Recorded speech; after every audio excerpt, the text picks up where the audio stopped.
Welcome to a special episode of the Collectorcast, guys. It's like the Super Bowl for nerds, right? It's better than that. It actually kind of is, yeah.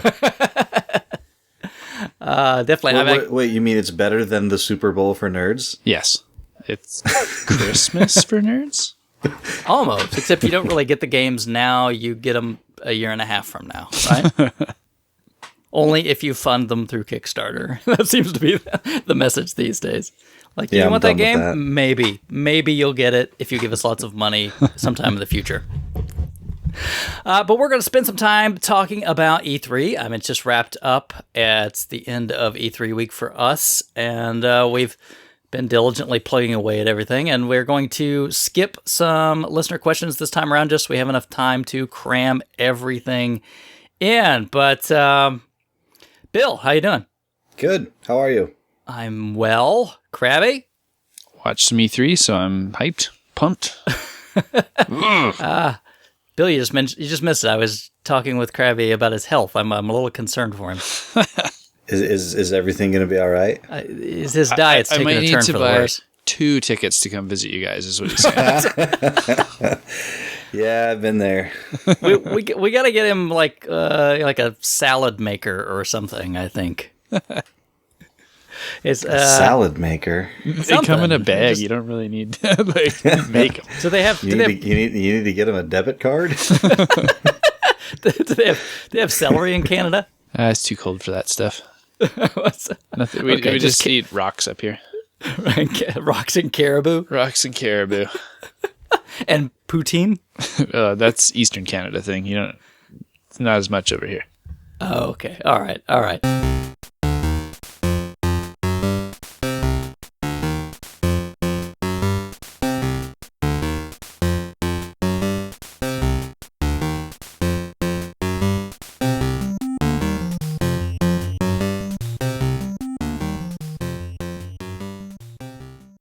Well, hey, Bill, why the long face? Well, all my clothes are ratty. I can't find anything to wear ever. Well, I'm really glad you pointed that out. I think I can help you out. But really? Because I've been burned before. What if you do you like gaming apparel, Bill? Do I? Of course you do. The good news is, do you know our sponsor, Off the Charts Video Games? I'm familiar. Yeah, they have a new clothing line. And what? That's right. So you can get clothes from them that have video game characters right on them. Oh, this is you have made my day. Off the Charts Games has won E3. Well, of course they have. But what about games? I mean, I don't just want to go there and get clothes. Like, I want to be able to shop and get rewarded. Well, it's like you've read my mind, Bill. They've got a new reward system there where you can, redeem for store credit. If you refer a friend, they get 5% off their first purchase, and you get 500 points, which is good for $5 of store credit. That's great. And Bill, if you just do nothing and just take the time to sign up, they're going to give you 200 points. That's like $2 credit. And you're going to get extra points every time you spend $1 at the store. Whoa. So it's almost like there's no purchase necessary, and I just get points just for signing up, and then I continue to get points the more I spend. Just for signing up! And refer your friends, right? You win, they win. What a great deal, right? Man, it's the only problem is I'm going to be moving to the Lansdale, Pennsylvania area this fall, so I don't know if there's going to be a store around me. It's like we're on the same wavelength, Bill. Off the Charts Video Games is actually opening a store in Lansdale, Pennsylvania this fall. Whoa, that sounds like a great place that I could sell my manuals and boxes and cartridges and magazines and promotional items and collectible items and much more. You got it, because sometimes you gotta purge stuff, right, Bill? You got too much stuff in the collection. You've got stuff that you go, hey, I just don't need this anymore. Maybe I need to refocus on something else. Just take all that stuff and sell it to them. They'll be happy to take all that stuff right from you. And they'll probably give me a good store credit price with all those bonus points so I can get whatever I want. They probably do repairs, too. Yeah, you're like, well, what if you have, like, a busted system or something, right? What are you going to do? I'm probably going to throw it in the garbage. That thing's useless. No, wait! Don't throw it in the garbage, Bill. You can get original manufacturer parts to fix your game system. This place is like the unicorn of stores. You have no idea. Off the Charts actually pays cash or gives you store credit for game systems accessories. And this is how easy they make it. If you sell them over $100 worth of items, they will pay the shipping for you. Huh? What do you think about that? I don't even know what to say to that. You know how sometimes when you're out and you're hitting the flea markets, Bill, like I know you like to hit the flea markets, and you end up coming home with like a pile of, like Nintendos or something, and you're like, what am I going to do with all these, right? Yeah. I mean, what are you doing now? Are you stacking them up in the corner or something? I take them all apart and I polish them with Brasso, and they just don't do me any good. You can sell that stuff to Off the Charts. They will. Oh man. They'll take it from you. Hey, Bill, you know what? Here, let me help you out. I know you sound like you really could use their help. Let me tell you how you can find them. All right? Go for it. You could find them at the Off the Charts video games. You could do that, a little quick search. They've got a website that you can go to. You can also find them on social media. So OTC video games. You can find them easy, no problem. Be happy to talk to you. These guys are great. Hey Chris, while you were just talking just now, yeah. I went to OTCVideogames.com, and I just found out that there is free shipping on orders over $50 in the United States. What? Are you kidding me? I'm not even kidding you. They're the first site on the internet to offer free shipping on orders over $50. Thank God. Well, Bill, while you're on the website, before you check out, don't forget, you can use our coupon code Collectorcast to save 5% on your order. Yeah. So that's great, Bill. Don't forget, make sure you go to OTCVideogames.com or follow on social media, OTC Video Games.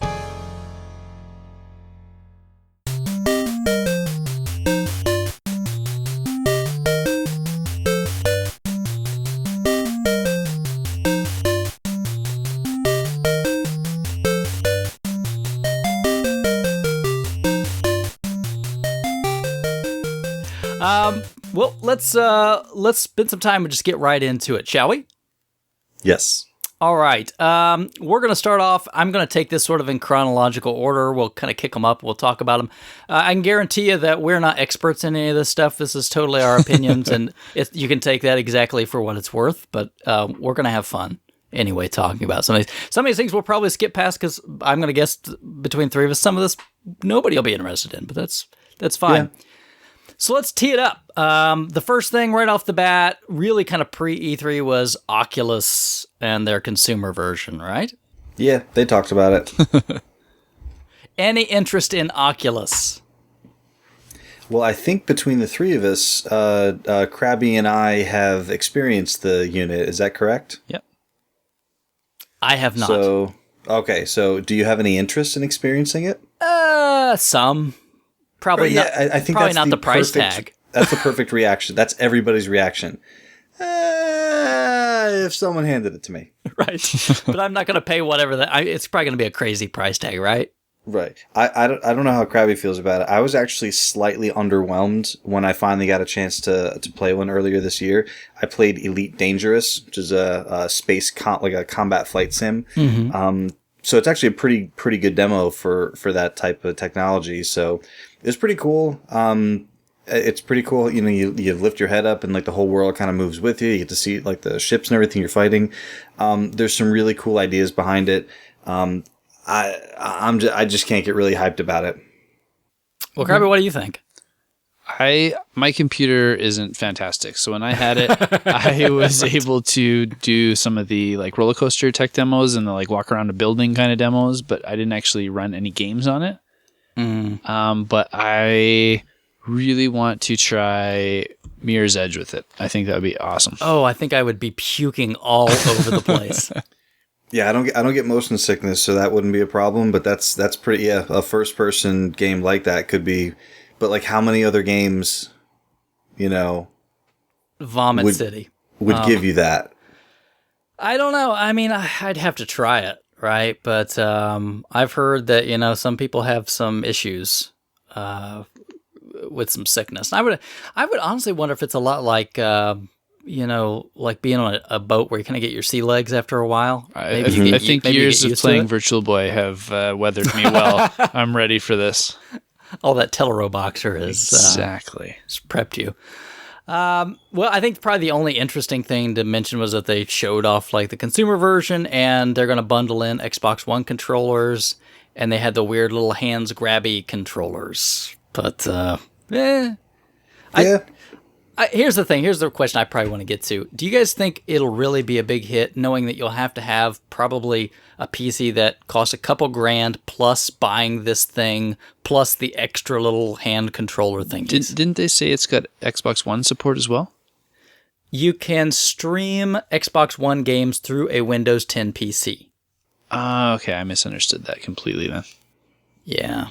Yeah, I'm kind of still in the boat of like, I just don't want to spend a couple $100 on this thing. Do you think realistically it'll be a couple $100? No, I mean I don't see any way how it's not for between $350 and $450. I was thinking $500. Right, like that's the I can't see it being any lower than that. If it came out at $499, I'd be like, yeah, that's probably what it'll probably cost. I don't think it's going to be huge. I think it's going to be a handful of people are going to get their hands on it, and they'll play around with it for a bit. And I don't know. I just don't see it taking off. If I didn't misunderstood them, and I thought it was something you could just stream Xbox One games through on your system, I would have bought one.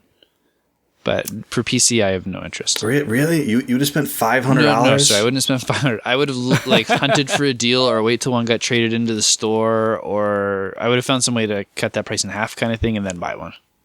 Okay. $250. I'm probably a buyer for that on a console, not on a computer. I think the real problem with this is how do you advertise this? Because you can't show people at all what it is. You have to try it. Right, and we used to at Best Buy, we used to sell this thing. I can't remember, a bunch of companies made it, but Sony had this thing, and you put it on your face, and it just simulated a 30-inch TV like 10 feet away. Mm-hmm. So it was something you could put on your face, like on an airplane, and like watch stuff, and it had earbuds and things like that. And it was $1,000. Whoa. And everyone would come in, they'd see it in this glass case, and they're like, "Oh, can I try that?" And it's like, not really. I mean, because that's the thing, like. Right. Because you just want to put it on your face and then you don't want to buy it. So like, no, you can't. So then after a while, they're like, oh, no, let's open one up and just let people try it. So we let 400 people try it over 6 months, and no one ever bought the thing. And we just had this gross thing that everyone's like, oh yeah, that's kind of cool. But like, I would never spend $1,000. I just feel like the Oculus is a novelty. It's really cool. It functions the way it's supposed to function, and it's like, oh wow, the future is here. And then people are gonna be like, yeah, I'm okay. I'll just play on a television. So I don't know. I just think it's such a a novelty. I don't know if it's just not something. If someone said to me, hey, do you want this for $199? I'd still be like, I'm okay. Yeah. I'd kind of rather get a second monitor. Yeah, I think the real issue I have too is that who can really use this effectively? Single guys living alone? I mean, you can't see anything around you. You're just gonna hey family, go away for a few hours. Don't bug me at all, and don't walk in the room because I might trip into you. I mean, that's how I play now? Really? Because I can't play during the day, like when my wife and kid are around. Like sometimes I come home and I'll throw something on real quick, just to play quickly. But if I'm going to sit down for a session, it's in my office. I shut the door and I play games in there. Yeah, but if something happened or your child stumbled in the door when you would be like, oh, hey, how are you? Instead of, oops, I stepped on you. I mean, you're not walking around with the Oculus on your head, are you? You can, yeah. That's not a smart idea at all.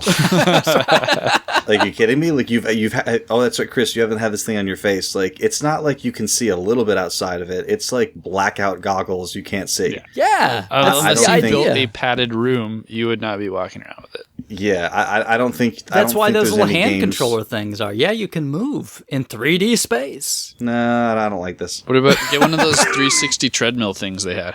Yeah, I remember. Right, exactly. That thing was cool. And if either guys read Ready Player One, No, Not yet. Read? I saw that my library has the one that I think Will Wheaton did the narration for, like on book on tape. Gross. So we're probably going to listen to it during a road trip. Yeah, I'll allow it. I don't love Will Wheaton as much as the rest of the world, but it's a really good book, so I'll allow it. All right. Well, Oculus, I think, the answer right now is for us, not right now. Is that in the GameStop like fun factor scale? I think, yeah, right. I think that's the guy that looks like he's about to fall asleep. That's there's a guy throwing up somewhere in that scale. Right. Okay, let's move on to Bethesda. Right? Woo! Bethesda. They had several things here. Probably just a couple of them I'm going to guess that we're going to focus on. But first up, big one they're pushing out is Doom. Right? Doom reboot. Yep. I mean, we've known they've been working on it for a while, so we finally get to see some gameplay, which was pretty gross. Yeah. Yeah. But yeah, it was. It's cool that we finally get to see it. It's cool that they're it's kind of cool when someone decides, okay, the thing I'm going to make it the most hardcore of that thing that I can possibly make. So that's what it is. I mean, there's a lot of demons, a lot of blood, a lot of hell, a lot of gore. It's the most doomy Doom you could want to get. I think that's the perfect box quote. Doomy Doom, the best Doom you can get. And I hate to sound like the old fart, but watching that gameplay, like, I would just rather play Doom 1 or 2.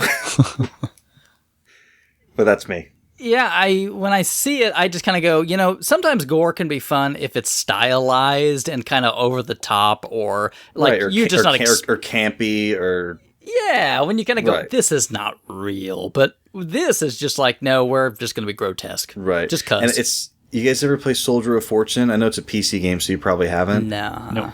Soldier of Fortune was known for because for years, if you shot someone in any video game and then there was a body on the ground, you could just keep shooting that body and nothing would happen because it's just like there's nothing to it. Soldier of Fortune, every single body part had it was rendered all the way through, so you could shoot a dead body's arm, and after a while it would just start crumbling, and there'd just be bones and flesh, and just it was. But that's the thing is, it wasn't a good game. It was just known for that and popular because you could blow someone to bits, and I played it after I kind of heard about this and was like, I mean, yeah, you can, and it's more realistic than all the games where just nothing happens, but it was so gross after 4 minutes. I was like, I can't play this anymore. So I don't know. I mean, I don't mean to be negative on the first two things we've talked about so far, because there's so much about this show that I love. Yeah. I think it's one of the best ones in years. But yeah, Doom is it's Doom. If it's what you want, then great. But it struck me as a little bit over the top. Yeah, Krabby Doom. Anything? Nothing. No. I completely agree with Bill. It's too much for me. All right. Well, we won't waste any more time on Doom. The doomiest Doom. I like that's a good box quote. The doomiest Doom that you could doom. We have next. They had Dishonored. They had, of course, a super HD version, whatever that's coming back out, and they did a reveal trailer for Dishonored 2. Anything? Anybody interested in Dishonored 2? I don't mean to be the one who keeps talking. I'm trying to wait for someone else to... All I can say is I own Dishonored. I've not played the first one yet. Okay, fair enough. It looks interesting, but it's kind of one of those that I'm happy enough to keep shuffling into the back of the pack. Fair enough. Grabo. Yeah, exact same feelings again. You own it. I do own it. It's been sitting on my shelf. I don't know why I own it. It's probably not something I'll play anytime soon. I think I know why you own it. It's a video game, so Krabby owns it. It was sitting right next to Nintendo Land. You grabbed the wrong one off the shelf. He grabbed a handful of games and he said, "I'll take these." But no, so I'm in between you guys. I own it. I have played it. Dishonored 1, that is. It's the most interesting game that I can't seem to get into. So it's first person, for, anyone not aware. And, it's kind of a combination stealth, and, kind of, I don't want to say action, but it's like a combination stealth, kind of, it's this weird combination of like, it feels like you're in like 1800s, like Industrial Revolution, but with like really advanced like mechanical, devices and gadgets and a little bit of supernatural stuff going on too. So you have like kind of like a force, you can teleport from place to place. So it makes kind of the first person platforming kind of cool. I'm not huge into stealth games because like whenever I get caught, and then like the game falls apart, I don't like that. If I get caught and then I can control the environment and like, the combat's good and then I can still be sneak and stealth, like Far Cry, I'm into it. But I feel like it's designed so much for stealth that once you break the stealth, then everything falls to crap. So I own the first game. I think it was like a game with gold or something. Yes, it was. Right, so that's how I have it. I think I tried it for like a couple hours, and I was like, I wasn't feeling it, so I may go back to it. I've heard a lot of people say that the 2 trailer looks really great. So my buddy who I was chatting with this during E3 just in text said, I need to play Dishonored 1 now because Dishonored 2 looks amazing. Really? Yeah. Huh. Well, interesting. I guess we'll wait and see more. Obviously, there's no gameplay or anything to speak of. So, hey, it's out there. You'll get it eventually. Please tell me that anything that's a MOBA I can skip past. Does anybody want to talk about MOBAs? No. Skip it. Nope. All right. Do I have to talk about mobile card games? Do I have to talk about those? No. Skip it.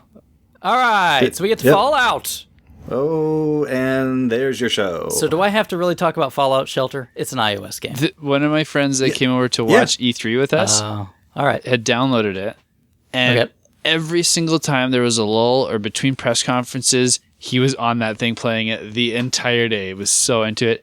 And he stops by the store pretty much every day after work because his place is like right around the corner. Yeah. And every time I stop talking with him to like help a customer or something, I turn around and he's playing it like for the last week straight. I cracked the screen of my iPad and I'm really upset about it and I can't even look at my iPad because it upsets me so much. So I downloaded it on my stupid phone and the screen's too small so I can't really enjoy it. I downloaded it on my wife's phone because she's got the 6, so it's a bigger screen. I was a little nervous at first because a lot of these like these time waster type games, like Tapped Out and like the Family Guy game, and like it's just like you click on a thing and then you have to wait for 17 hours or pay them $1 and then you can keep playing right now. So what Todd Howard said during the show was like, oh, don't worry, there's no like timers or anything. Like when you click something, it's done. And he's right. So, like, you don't have to just go in and click a whole bunch of things and then, okay, I have to come back in 38 minutes. Like, you can just keep playing. So if you just want to pull it up and play it for a couple minutes, it's really cool. And it's, if you're familiar with the Fallout world, everything feels very familiar. So I didn't spend a lot of time in it, but in, like, the half hour I spent in it so far, it doesn't feel like any other game that's just like a time waster that wants you to pay dollars. The reverse of that, where if you don't pay enough attention to it, your guys start dying, though, right? So you still get that pull. I haven't played that much. I didn't realize that. Yeah, if you don't pay attention to your people, they'll just die.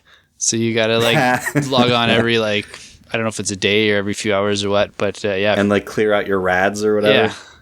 Oh, now that's cool. Bill's going to be running off to grab his wife's phone. It's almost like Seaman, right? You wouldn't play for a few days, but your tank had like all like algae and crap on it. Let's talk more about semen. All right, so I'm not a mobile games guy, but to me it seems like it's just Fallout Dollhouse Edition. Is that kind of the idea? Yeah. I mean, people show up at your vault, you let them in, you assign them to rooms, you improve those rooms, you make babies between Fallout people, you build more rooms, you collect more resources. It's just, a fun little time waster. Okay, all right. Well, let's get to the real meat, though, right?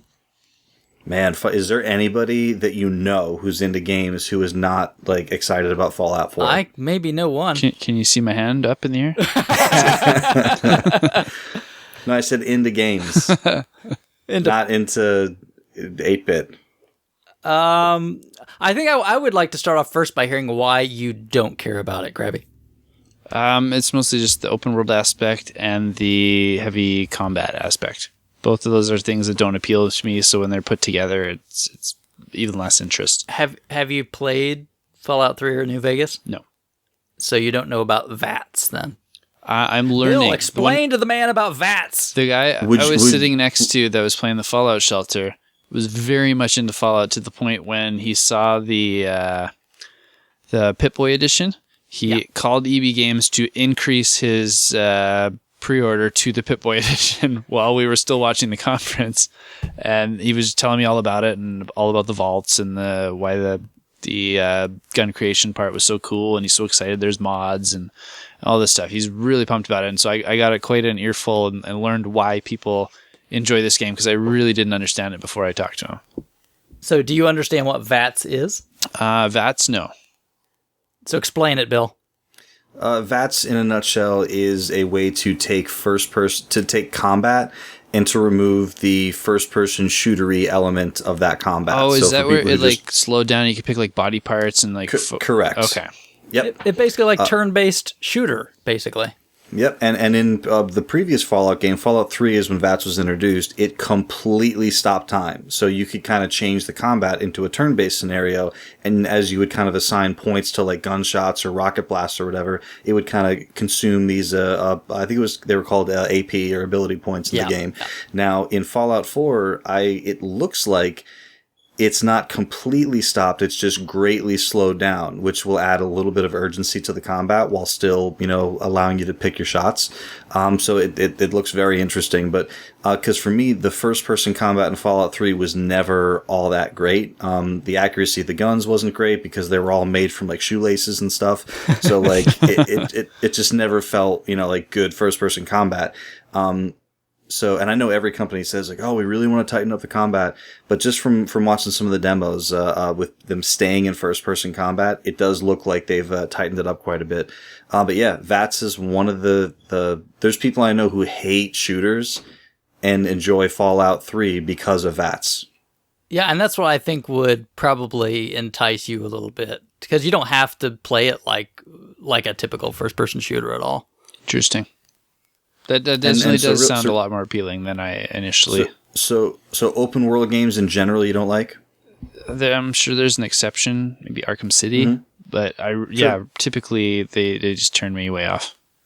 Give me one example of one that you tried that you said, this is the reason I don't like open world games. Far Cry 4. Okay, that's fair. There's no VATS in Far Cry 4. No, if they had VATS.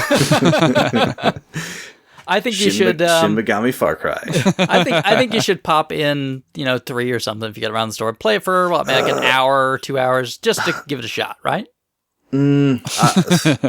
Honestly, wait for 4. I'm feeling from Bill here. Not even wait for 4. But what I would do, I would have someone who is very familiar with Fallout 3 give you sit with you for a half hour when you start the game, because they don't explain a lot of things. And I've said a million times, I needed a primer for Fallout 3 to kind of get me into it. Once I had that 30-minute primer, I was off to the races. So since you have that source right nearby, I would take advantage of that and say, hey, give me 30 minutes of your time and just get me through the first half hour of 3. And then, you'll have a really good idea of what the game's like. Gotcha. Well, they showed Fallout 4. I think everybody out there can probably see the trailer, so we don't have to really spend forever talking about that part. The character creation stuff looked really cool. Where you're like modeling your face in the mirror, and then your partner, and you pick which one you want to play with, and then you get a baby based on the 2 faces that you've made. Yeah, that's really cool. It's very organic, and I don't know if anyone else thought this. I couldn't help but think of the Mario 64 screen title screen. I was like, where did they get this idea? Pulling a nose. So, but yeah, it's very cool how they try to do things organically like that. I thought the husband and wife switching between the 2 and, sculpting the faces and stuff, I thought it was a really smart way to do it. Yeah, I mean, other than that, what they showed just seems to be another Far Cry game that looks prettier. I mean, it's on next gen, right? Yeah, so you pretty much know what you're getting, I think, which is a good thing. To me, it's more of a good thing. Yep, they have a couple of, little tweaks that this, the dog, your companion. Yeah, but you had a dog before, though. You did, but he could totally die. Yeah. So this dog, it's what everyone said, like they were all tweeting Bethesda, like, okay, so it's great that there's a dog in there, but he's gonna die the first time you get in a fight. And Todd Howard tweeted a little bit later in the day, dog meat cannot die. Oh, okay. Okay, good. So that kind of changes the game a bit. I mean, there's probably a mechanic where if he takes enough damage, he might like run away. And then, like kind of like find you in another half hour, 40 minutes, or maybe he's at your house. But he must be integral to the story because he cannot die. He's like Fable 2 dog. Is that it? Yes. Okay. Yes. Okay. But yeah, like you said, everyone's seen the trailer. The world is what it is. It's kind of hard to tell because it happens, so far in the made-up future or past. But it is the city of Boston and the outskirts of Boston. Yeah, it's another vault dweller getting out and experiencing the world. So 200 years, they gave that plot point away. It's 200 years later, so they haven't said how or why, but 200 years pass and you're the sole survivor of this vault. I think probably the thing that was the bigger news was, like Krabby, you mentioned the gun creator tool, and also the power armor thing, right? With you can customize power armor and I think they said they had like a layered armor system for the first time, and the gun customization is fantastic. In past games, you would find, let's say, like a hunting rifle, and the hunting rifle was the hunting rifle, and everything has conditions. So the more you use it, the condition will slowly decrease. So if you find another hunting rifle, you can repair one of them by just combining it with another hunting rifle, and the condition just goes up a little bit. But you can never change out stocks or, like sights or anything like that. Like the gun you had was the gun you had. So when they show that little kind of montage video of like showing 37 different, parts, combining to make 150 different guns, giving the player the freedom to kind of create the exact type of weapon they want to play with is really, really exciting. Yeah, I think probably the biggest thing to come out of it, though, was the mod support on console, right? Very cool. Yeah. So, and he said regardless of platform. So it sounds like the mods will be cross PC and Xbox. Well, yeah, I think at the Microsoft presser, which we'll get to, they said that the mods are coming first to Xbox and then they're coming to to PS4. But it's all going to be anything that's a PC mod that's been created, though, you can get them for free, right? Right. And I remember what Todd said was that any player, regardless of platform, can enjoy the mods. So he kind of made it sound like mods that are made on PC are available everywhere else. Mods that are made on Xbox are available everywhere else. So we'll see exactly how that shapes out.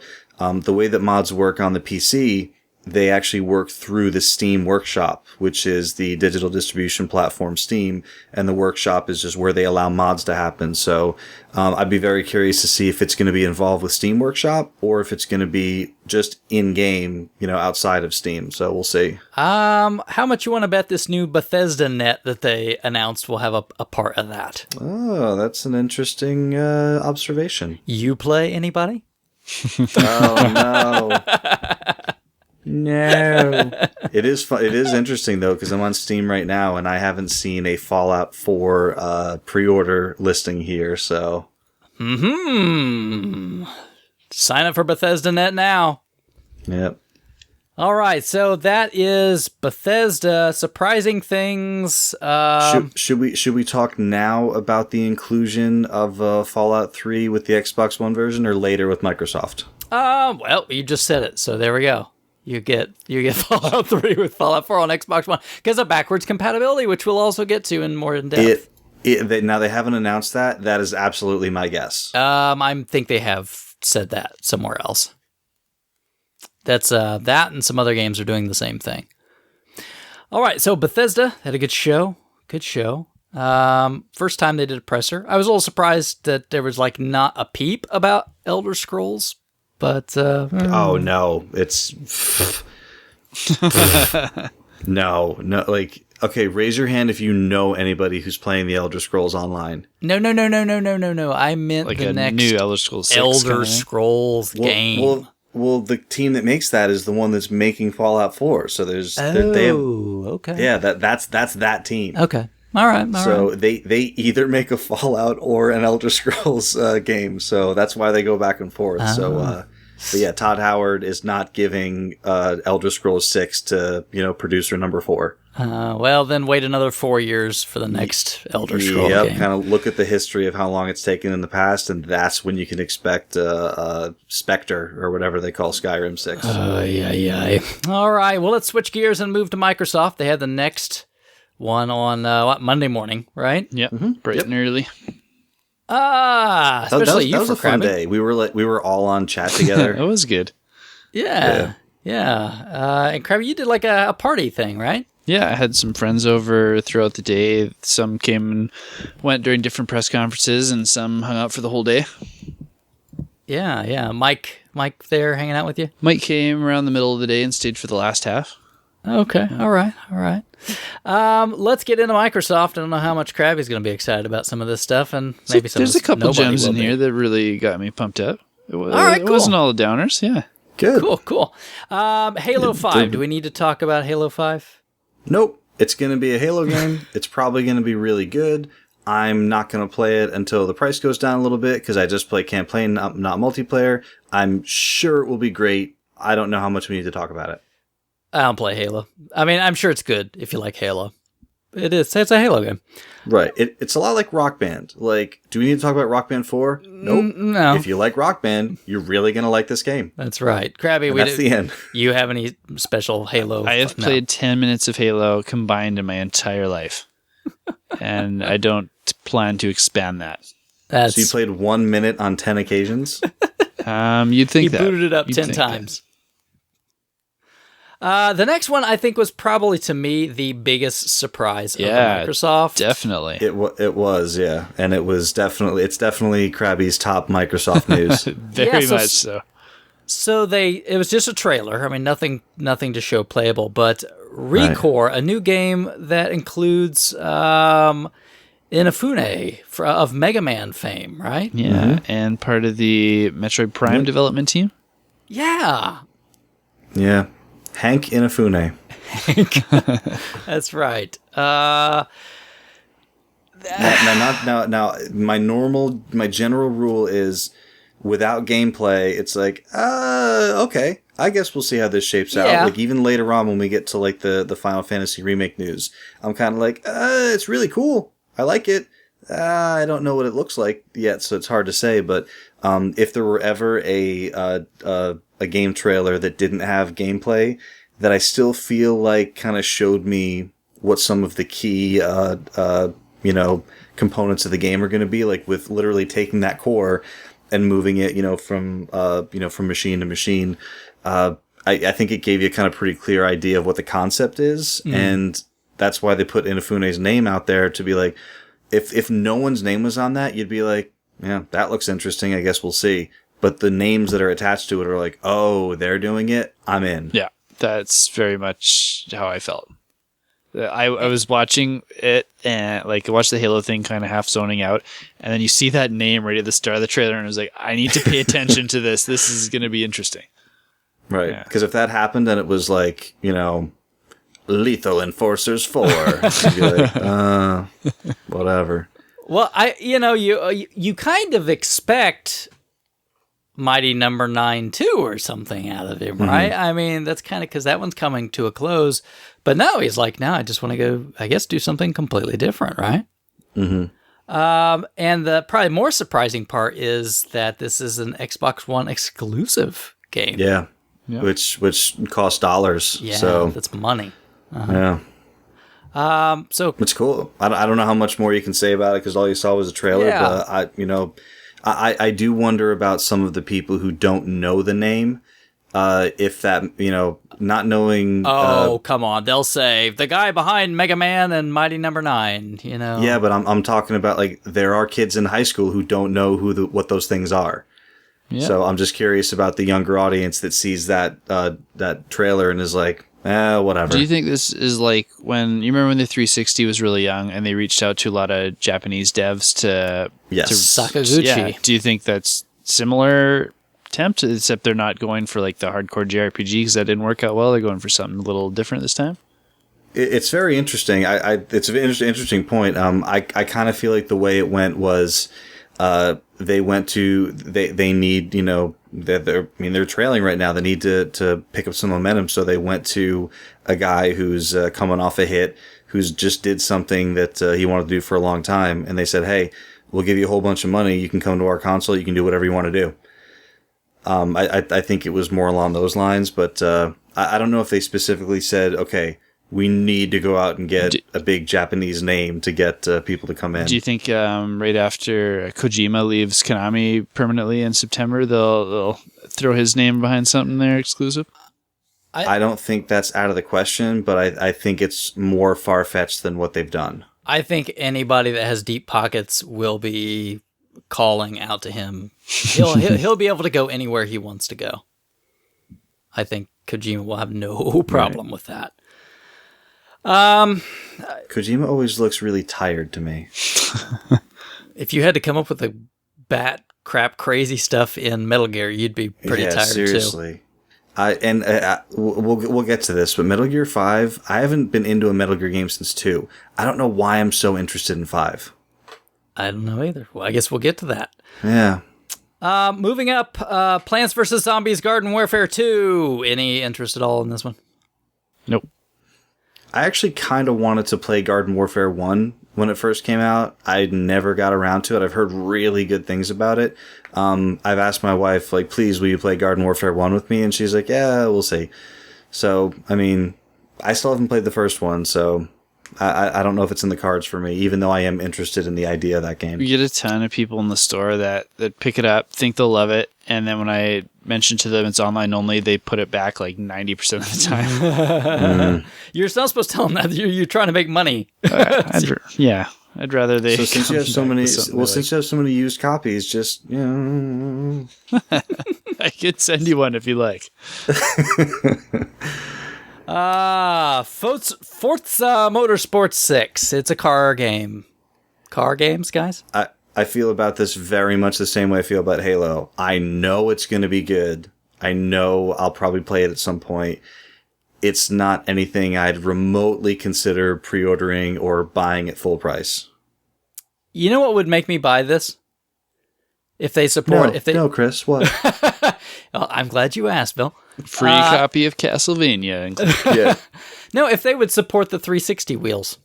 I've got a really nice 360 wheel, and I can't use it anymore. Okay. And that's a big deterrence to me. It's a big deterrence. Did you hear that someone... Was it Logitech or somebody just announced a new wheel? No, but I'm not going to buy another wheel. You should vote up old wheels on that backwards compatibility list. I'll have to try to see if I can old find hardware, that. Yeah. But you remember when 360 came out and Microsoft made the wheel? The driving controller with force feedback? I've still got mine. It works great. It's really good. On like all 4 games. Hey, Daytona USA plus that wheel is fantastic. Let me just tell you. I'm sure that it is. I got a buddy who's got the sit-down arcade, though, so I don't need the wheel. I could listen to Rolling Start all day. Now we get to the real meat. Well, we get to Chris's number 1, and then we can move on. I wish there was more to see, just a little trailer. But Dark Souls 3 got the official announcement. Coming early 2016. Now, early 2016 kind of... Because a lot of times when people say spring, people forget how long spring goes into the year. You might not see that until May or June next year. Exactly, yeah. So I feel like early 16 is, January to March. That's kind of how I read that, Dark Souls 2 launched in April. Both times, and I would expect this to hit probably around April as well. So. Okay. Is it simultaneous Japan, US, or do they get it first? I would assume that we'll get it everywhere. At least on console. I would imagine PC port may take a little longer. That's pretty typical of From. Yeah, so I think they're typically within a week of each other in different regions. Yeah, well, I think we'll be pretty doggone close on that one. So, nice. I mean, of course, a beautiful trailer, but no gameplay. They had some stills that you could find, but I mean, it's Dark Souls, right? I mean, it is. What do you? I still need to be shown how to play. You just Marge I Simpson, pick it up, and then I walk into a room, and like a skeleton just kills me, and I'm like, well, what was I supposed to do? And I try it again, and I hold his shield up, and then he still kills me. And I'm it's like, because okay, Bill is trying to go to the wrong place first. well, I'm like, no, okay, well, no one's telling me how do I defend. I've told you like a million times. Yeah, you have to tell me as I'm playing. You need I will a do digital that. Chris in the game telling him where to go. I will. Let's get on. We'll get on. We'll put headsets on, and I will talk you through it until we can start co-op. I need Kristana. I can do it. I can do it. You're got missing that out. reference from my 10 minutes. That's what. Speaking of Xbox, Cortana is coming to Xbox. That's one of the things I'm most like. I've called this like 2 years ago. Like me and my father-in-law, because when they announced Cortana on the Windows Phone, we looked at each other and we're like, "That's totally coming to Xbox." And they're like, "Yeah." So it's finally happening this year. So for those 20 people that still have their Kinect, including me, you can use Cortana. Well, there you go. Right. So besides me and you, the 18 others, That's right. I think Kinect is great. Well, not Kinect is great. I'm glad I have one. I think it does what it does well. There's just no games. Right. There's no games.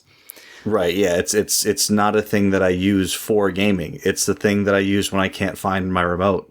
And it works great for that. And I love just being able to walk in front of it and it signs me in. I honestly love that. And I also love being able to tell it to like go to an app or turn off. Right, and it's not a huge thing because she was going to pick up a controller anyway, but like I'll be sitting there watching TV or playing something and Sarah walks in the room and it says, "Hi, Sarah." So, like, if she picked a controller up, it would just sign her in. Or, like, if, Chris or Krabby or someone just, like, walked in the room, picked up a controller, and started racing or fighting me or something, like, it would log them in. They'd be on their thing. So, it's kind of a cool little seamless thing. But it's very interesting that they didn't mention that word at all in the entire conference. It's dead on a doornail, but it's okay. I don't think it's as dead. It's not dead as a Vita. Mr. Vita That's owner. a whole different kind of dead. Okay, well, let's go back. Krabby, Dark Souls 3. Are you as excited as I am? Probably not as excited as you are, but I am excited. That was definitely another spike in interest when I was watching this. Slowly phasing out after Garden Warfare and Forza, and then Dark Souls brought me back in it. I was paying attention again. They actually, speaking of zoning out and coming back in, they did a pretty good job of spreading the good stuff out. They did. Yes. As opposed to some other people that we'll get to later that just decided to put all of the crap in a 48-minute montage. Oh, God, please. Yeah, I know. That's going to get painful here in a minute. It will. So, Krabby, you're just coming off Bloodborne, finished up Bloodborne, and it looks like this is kind of using that graphic engine. Yeah. So, are you excited? I am. I really liked the style of some of the characters in there. I did get a little bit of a Bloodborne kind of vibe from a few of them, like those weird, creepy witch things with shells on their back. Mm-hmm. Awesome. I'm just finished it, and I'm already ready for another one if they want to give me another one. And you still have not played Dark Souls 2, is that right? That's right. Correct. But I did just pick up a copy, so if I choose to, I can play it very soon. So good. So good. All right. Moving on, we have The Division. Can I go? Yes, please. Somebody. I'm into it. So here's the thing. Like, I know that shooters kind of get lumped into like that shooter category. Mm-hmm.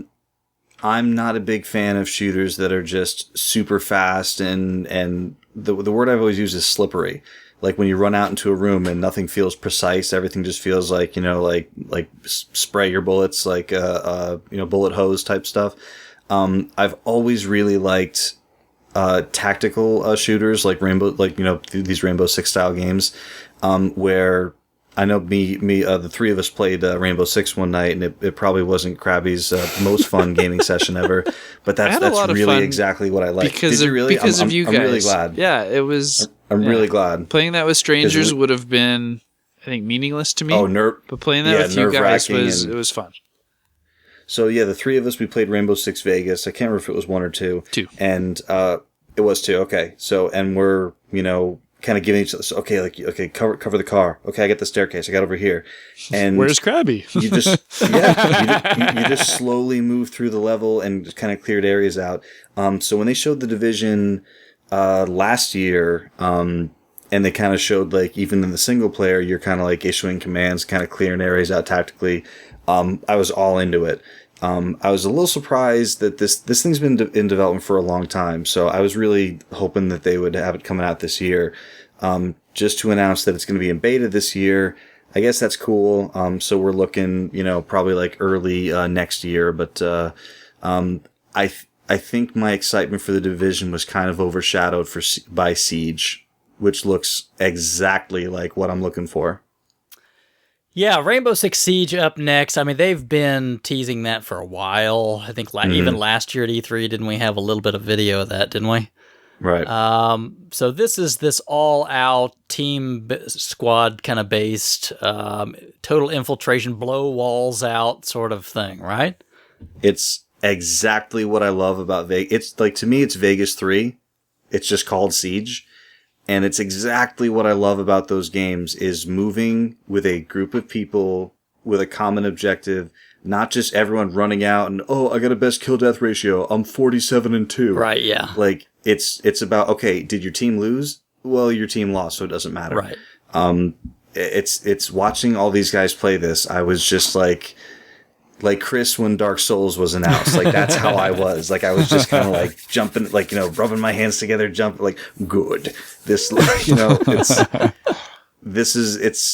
it's not my favorite kind of game in the world, but it's exactly what I want from a shooter. So I'm super excited for it.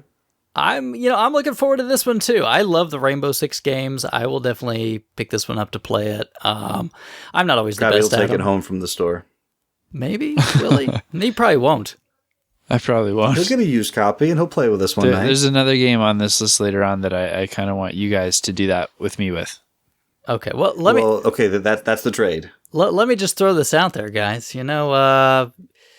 Dark Souls 2, we could play, all together on the Xbox One. Just, all I need is a copy. I don't have an Xbox One yet. Dude, you're probably like 5 of them sitting in your store. All right, take one home. All right. Any interest at all, though, Krabby, really, in either the Division or Siege? No, typically when I see the words Tom Clancy, I'm out. I just have no interest. Do they have his name on them anymore? They do, yeah. Oh, I thought that I read somewhere that the licensing had expired. I'm pretty sure they still showed it at they still do on those ones, I'm pretty sure. Okay. They also mentioned that Siege will come with Vegas 1 and 2. Nice. I already have them, but hey, you want to give them to me on my Xbox One so I don't have to boot them up on the old system? I'm all for it. I'm going to probably guess it's going to be through backwards compatibility, but... I'm going to agree. Up next, I can skip that because it's a MOBA. Yep. As far as indie games go, the only one I care to talk about is Cuphead. Cuphead looks awesome. I'm going to throw in Tacoma for my personal pick. Okay, well, I think probably most people know what Cuphead is, but my God, that looks so fun. Yeah, and it's another one that we've seen for a long time. And I mean, people have done like this kind of animated art style before, but not in this like old like 20s style, like early animation. It looks unreal. It looks unlike anything you've seen. So, Krabby, will you be taking an Xbox home to play Cuphead? If they put it on a disc, I would. Oh, come on, man. You just bought some DLC, so don't start, right? Yeah.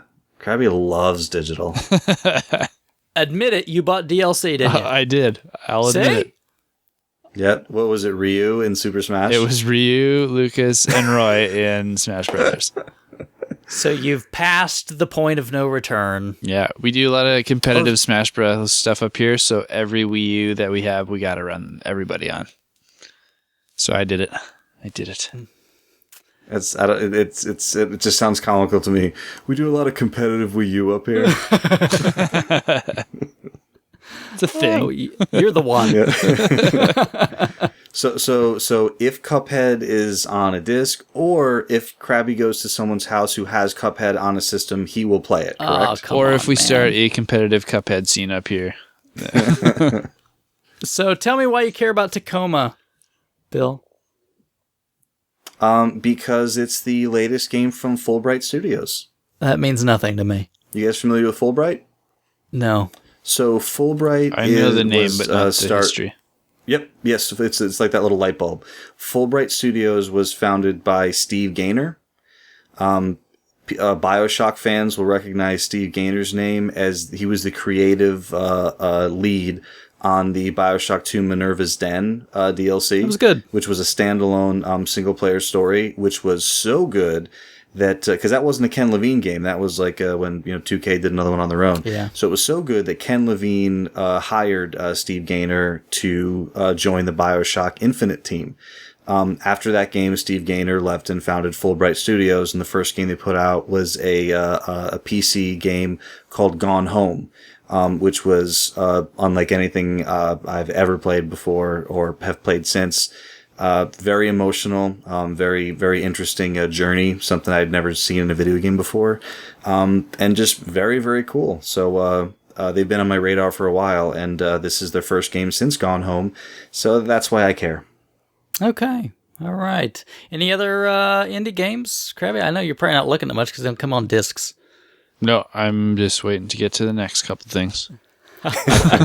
Biding your time. Are you biding your time for Rise of Tomb Raider? I am not biding my time for Rise of the Tomb Raider. I was curious about that. Yeah. That's fine. I liked the last Tomb Raider game. I played the definitive edition or whatever on Xbox One. I had a good time with it. It didn't blow me away, but I had a good time with it.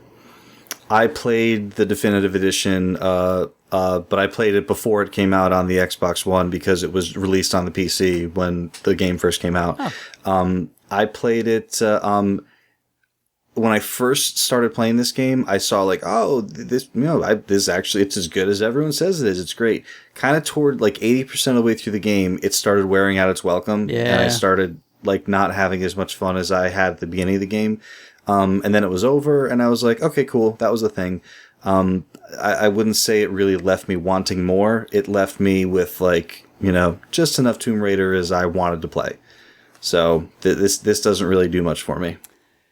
Yeah, this strikes me as one of those games I'll wait until it's maybe half price or something. But I enjoyed the last one enough to play it, so I would enjoy this one enough to play it again for a discounted price. Yeah, it was cool it actually reminded me of Uncharted a little bit with just kind of the tomb raiding that you're doing, and then 8,000 enemies would show up and you had to kill them all. Well, and it was kind of rinse and repeat after that. It was fun for a while, and it just kind of wore out its welcome. So I don't know if this is one I'd be interested to play no matter what the price, but people seem excited, so that's good. Yeah. And then moving on, the one that really struck me that I didn't see coming at all was Rare Replay. Yeah. Another bright spot. All right, Krabby, so tell us about Rare Replay. It's just a collection of rare games since way back to the NES forward. There was RC Pro-Am, Killer Instinct, Banjo-Kazooie, Conquer. They were all over the place. They were grabbing every genre, all sorts of consoles. And what was it, $30 retail? They said $1 a game. That's awesome. I think it's 30 games, $30. And there's even N64 games like Blast Core on there. I was like, wow, Blast Core? Yeah. I mean, this one seems like a no-brainer buy, isn't it? I mean, who is not going to buy this? I'm probably not going to buy it. Really? Yeah. Not even for I want to play Battletoads and RC Pro-Am for a minute? I have those games. But they just are sitting on your console. I don't have to go dig the NES out or anything. I still got I don't need to dig out the NES either. The Retron's connected to the TV. Blast Core?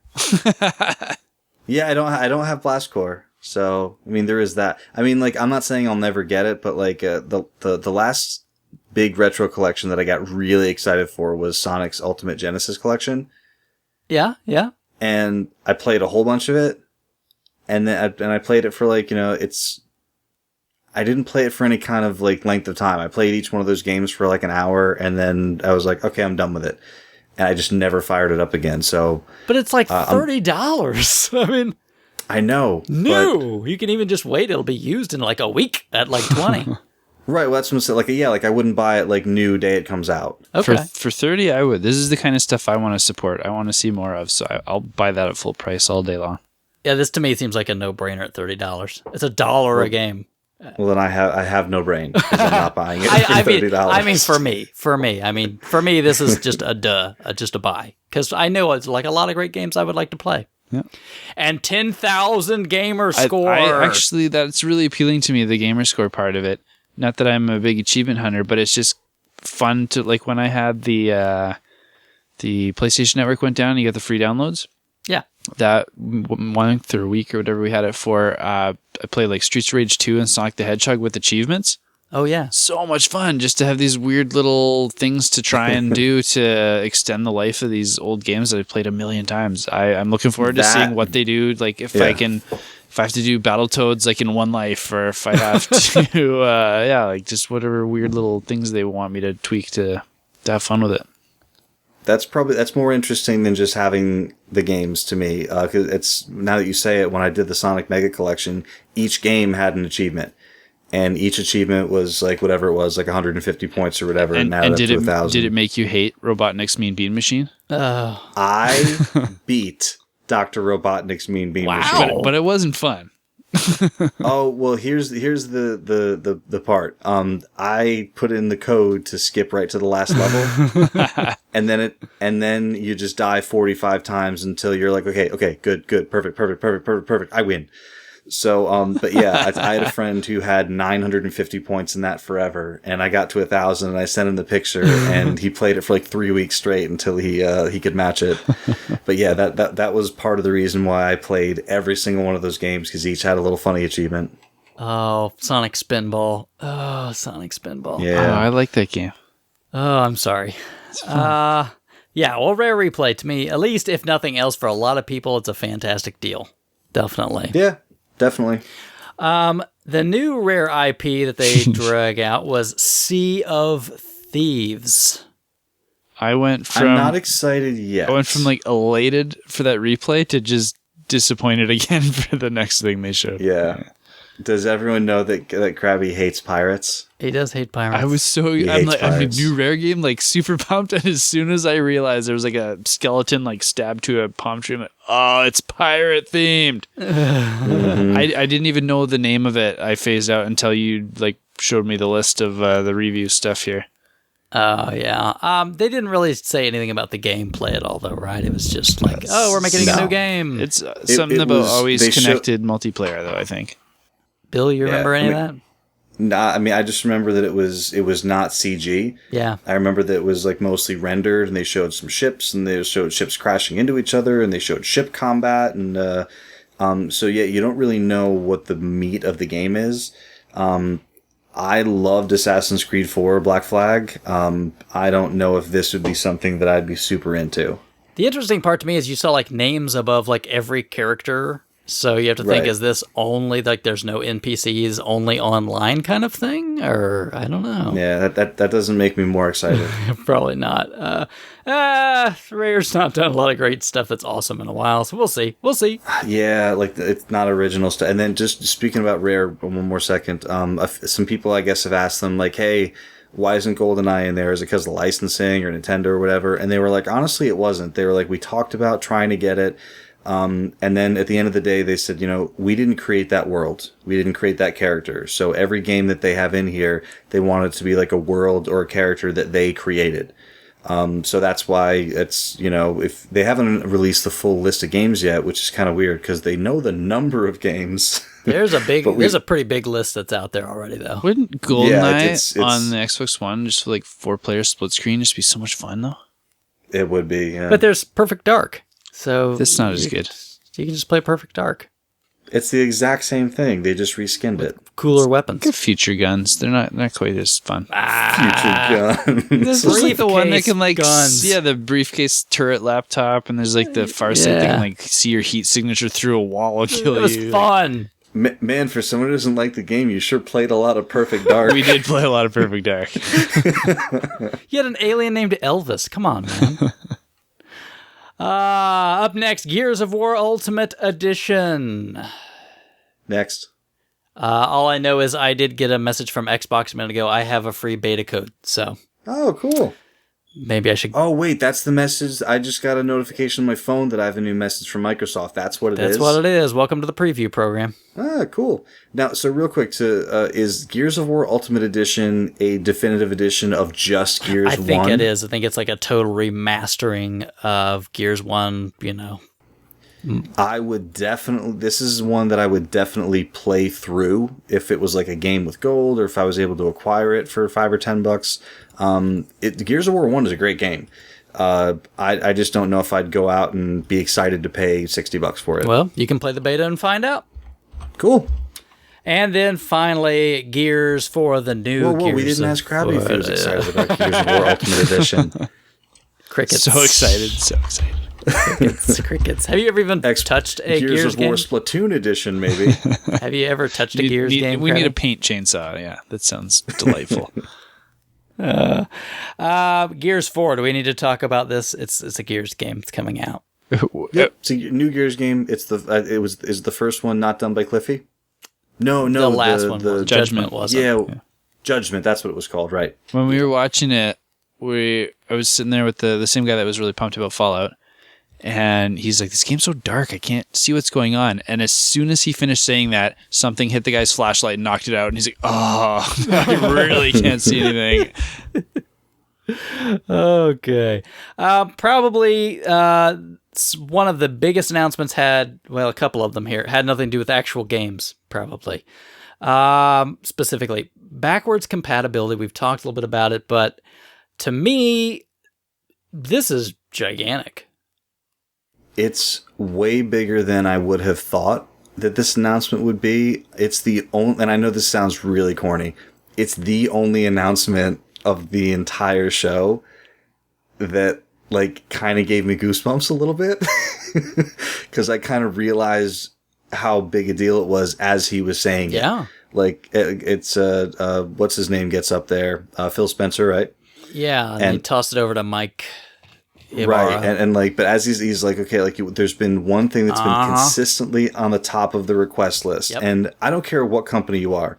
If you say there's been something that for a long time has consistently been the number one thing you've been asking for, and we've been working on it, we didn't think it was possible, but we told the engineers, hey, just try, just look at it, make sure it's impossible, and they find a way to do it. One of my big disappointments of this whole show is how many people complained about this feature, like on social media and like on forums and stuff. Well, yeah, this is great, but why didn't you do this a year ago? I heard so much that. Well, shut up, person! Too late. Like seriously, God, like this kid who I through another guy on Facebook was like, "Why couldn't you do this before putting out that crappy Master Chief collection so I could just play my old crap on my?" You know what? Like, would you not be frustrated though if you like 6 months ago traded your 360 and all of your games in to get an Xbox One, and it's like, hey, I could have kept those 5 games that I just love. Now I got to go buy them again. Nope. Okay, here. I made my bed. Here, let's the thing.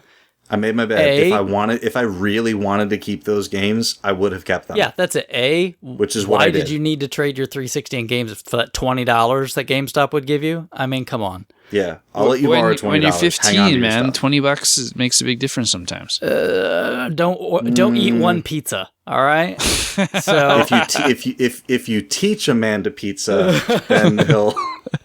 Okay, but then let's get to the other issue where they're like, well, it took them. Why they take so long? I mean, okay. They're not charging you anything for this. Right. It's zero. Free. What are you complaining about?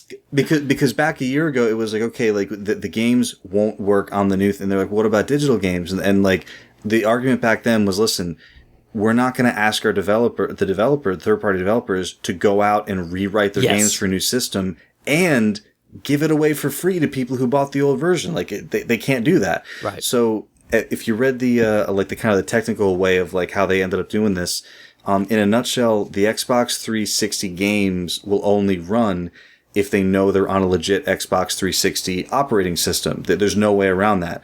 So what they've done is they've downloaded the entire Xbox 360 operating system to the Xbox One to get this to work.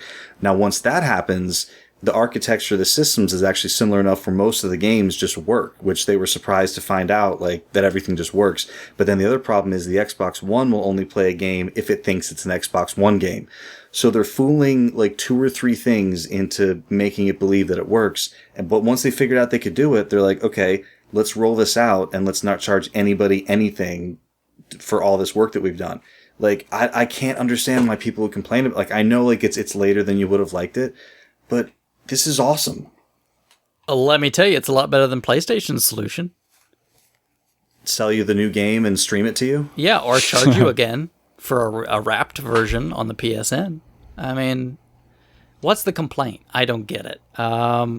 The only like, scenario that I can see is the one I mentioned, like, I know you say it's not much, but it's the heap of the trade-in is the console, right? And if you can't play the games, you're not going to keep them. You're just going to get what you can for them. Okay, here, let me say, even if you're in that scenario and you did that, okay, you don't need to buy the console again. Go out and buy the games that are now $5 a piece. If you're lucky. Right, and Krabby makes a good point, and I shouldn't be dismissive of that. Like, that is a point. And it's kind of like how, like, I ran into a game-breaking bug in Fallout New Vegas, and I stopped playing it forever because it pissed me off. Everyone else in the world who didn't run into that bug, they're like, I feel really bad for you. You ran into that bug, but I didn't run into it, and I had a great gaming experience. Yeah, so it's a small niche it's going to affect, I think. It's valid. It's right. It's valid to the people whom it affects. So that is true. So I probably shouldn't be dismissive like that. But I guess my whole thing was, you know, because I would have loved to have traded in my 360 back then and been like, oh, I don't need this thing anymore. I can put it towards a console. But I decided to keep it because I was like, well, I'm going to want to play those games again. I want to play Lost Odyssey. I want to play, Rock Band before Rock Band 4 was announced, or like, whatever. So I didn't, but I'm going to be another niche that this annoys because if you've ever worked at a game store and someone wants to buy original Xbox games for their 360, you'd know how much of a pain in the ass that is. It's going to be the exact same thing all over again. It's going to be like, well, does this game work? Well, does this game work? No. Well, does this game work? No. Well, does this game work? No, because it's so what you're comparing is a little bit apples and oranges, or tangerines and pomegranates.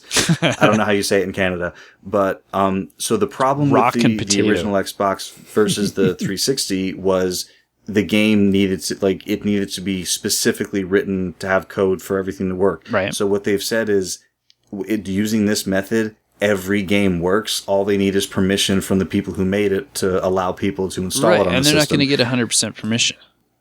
No, they're not going to get 100%, but they're going to get a lot. Well, then the people do. If you're mad about that, go talk to the publisher. Gripe at them. But the trend that you're already starting to see is, so Microsoft's already gone to publishers and said, okay, this is a thing. What do you think about it?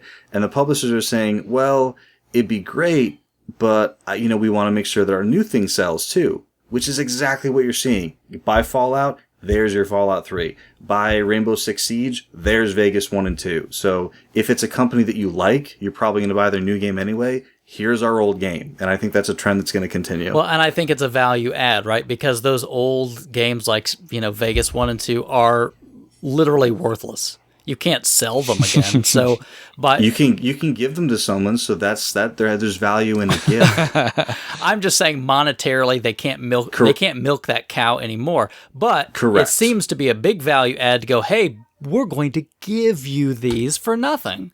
That to me goes, I want the Xbox version. Yeah, and this has been a thing on PC for a while. If you pre-order a PC, you pre-order Mortal Kombat 10, hey, you get Mortal Kombat 9, which was always kind of weird because a lot of people already had it, so it was a weird thing to add on.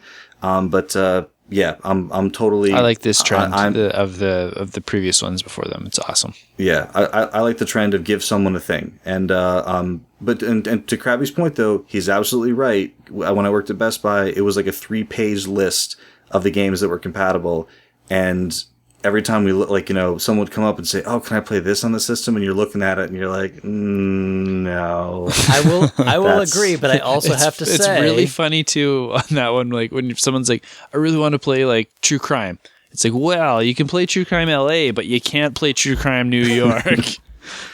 But I mean, I'll be just as even-handed to say, "Hey, look, very few people had a PlayStation 3 that was backwards compatibility. They just said we're not doing it at all for Nobody PlayStation 2. knows that you can play PS1 games on there. It surprises the hell out of me.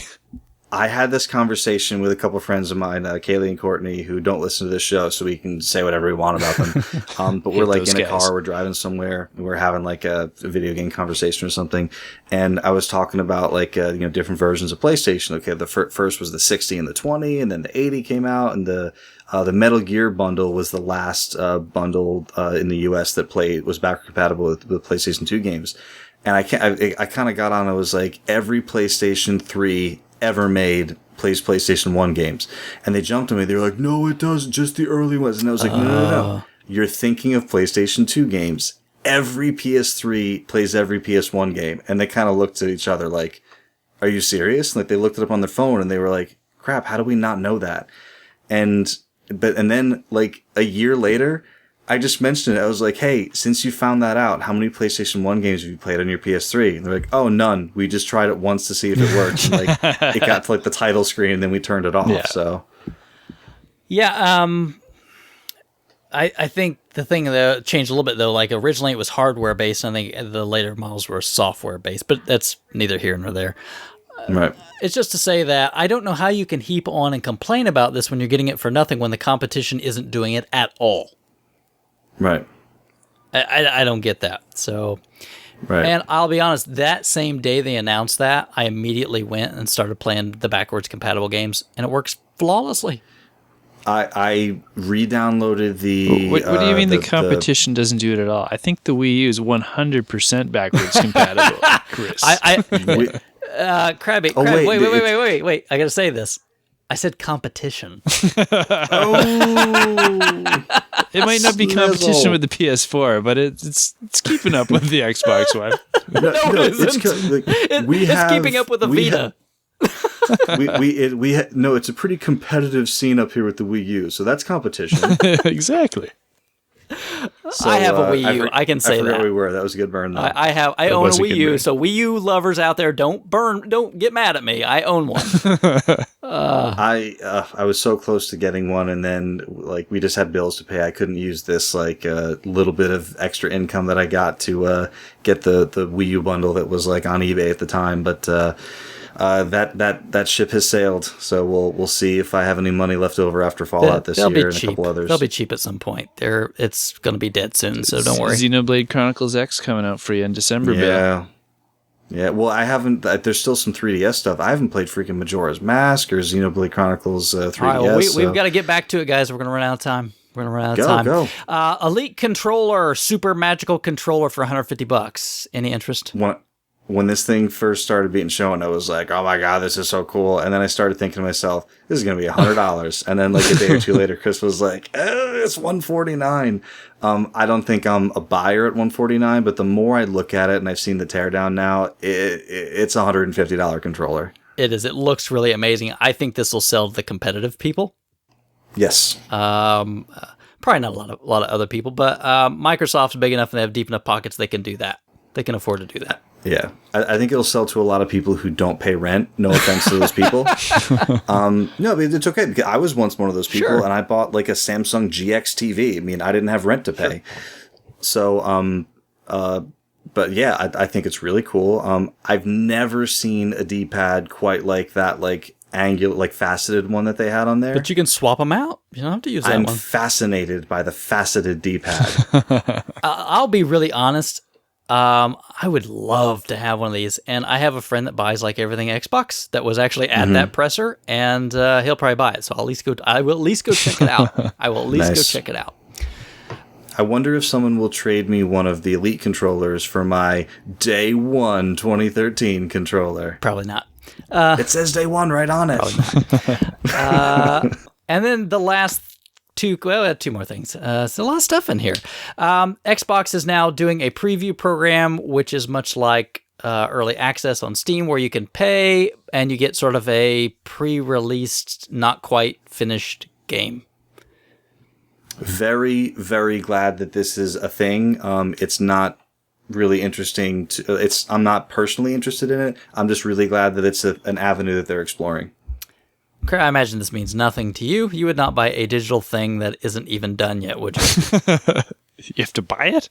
Yeah. Like, for example, I looked at this. You have to pay for early access. That's a benefit. Like, Elite Dangerous is on this program. I looked at it, $32.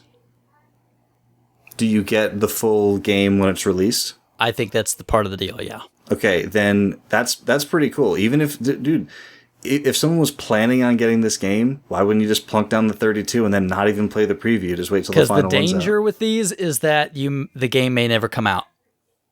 So it's like a gamble? It is kind of a gamble. I mean, they could just say, or like scrap it, or totally change it and say, no, we're just throwing this out and starting over. Who knows, right? It's not done. Yeah. It's not done. And last but not least was HoloLens and the Minecraft demo. It was surprisingly fascinating. I am around a lot of Minecraft up here, and I have a very, very capable of phasing it out and ignoring it. And just seeing him like shoot a lightning bolt without really moving, just like where he was focusing on to like blow up a section, was really cool. Yeah. I don't know what I would play with it, though. Yeah, just watching this, I was like, wow, this could be so cool. And the immediate thing that struck me is, because I've got a 5-year-old daughter that loves Minecraft, I said, I cannot let her see this video. Yeah, my boss at work has a couple of kids who love Minecraft. I showed him the video the next day. He said the same thing. He's like, I can't let my kids see this. Yeah, because I would have to buy one if they saw that. I actually wasn't I was absolutely amazed when I first saw the video. I think like a day or two later, after all the press got to demo it, it kind of came out that the demo was slightly misleading and that the field of view on the HoloLens is not nearly as big as they led you to believe it was. That's like the field of view that they're shooting for. Okay. If you go on Polygon, you can kind of see they show like an actual mock-up of like how big the actual field of view is. I actually wasn't thinking about video games when I saw this. I was thinking about tabletop games, where I could just, and even if it was a video, even if you could buy like a tabletop game on, Xbox One or Windows PC or whatever, and just put your lens on and then just look at your big table and say, okay, set up the board game. And then the board game is set up there, and instead of like little plastic pieces, you had like your little, dog that was running around, or like your guy with like, your Gears of War guy or whatever. And just to be able to play the game like on a surface like that. But I wasn't really thinking of like strictly in video game sense, but it was the tech is very, very impressive. RTS or a strategy game might be cool with it. Yeah, or like just get like a great big black table and like a big like space combat sim like with like a bunch of people controlling like big space armies. That could be cool, yeah. Oh, so cool. But yeah, the tech's very impressive. I see this as much more practical to me than VR because I can actually see the human beings that are also still in the room and interact with them. Right. I remember I texted a couple of friends. I was like, guys, have you seen the HoloLens demo? And they were all like, Morpheus, Oculus, I really don't care. And I was like, no, you haven't seen this yet. And one of them texted me back after he watched the video. He was like, oh, so it's like AR cards. And I'm like, yeah, it's exactly like you're projecting something, into the world that's not there, but instead of like holding up 3DS and seeing it projected on your screen, you just see it in your field of view, which is great. I can think of one situation which would be great, at least for me, would be if I feel like playing Xbox in bed or something, right? I don't need the TV in the room. I don't need the Xbox in the room. Right. But that's a fun level. Chris's bedroom. You just picture your wife like watching you waving your hands at nothing in the air and yelling. Get off her. No, I'm just, they have like the giant TV mode, right? So that's true. You just use that. Yeah. All right. So that's Microsoft. They did a really good job, and I really feel like they knew that they needed to do a really good job. I was happier with that conference than I really, really anticipated I was going to be. I had no interest going into that, and there was a few things in there that really spoke to me. Mm-hmm. I think they did a great job. Up next, unfortunately, we have to move on to EA. No, there's some good stuff in here, and then there's some crap. The press conference was probably one of the worst press conferences. I don't know. A later one might tie it, but and here the problem with rich people is they surround themselves with yes men and just God. oh yes boss, oh yeah, that's a great idea boss, oh yes yes yes. So rich people never know when they're doing something that's terrible, and then it happens, and like someone still has to tell them, hey boss, that was terrible, or else they don't know. And I feel like this Twitter is will tell them. Yeah, but they don't mean I don't. I used to work with a bunch of doctors, and when you work for like 12 people who are all like millionaires, you find out real fast they don't care what anybody thinks. So I don't think they care if Twitter's like, oh, we don't like. We'll get into it later, but this was a bad show.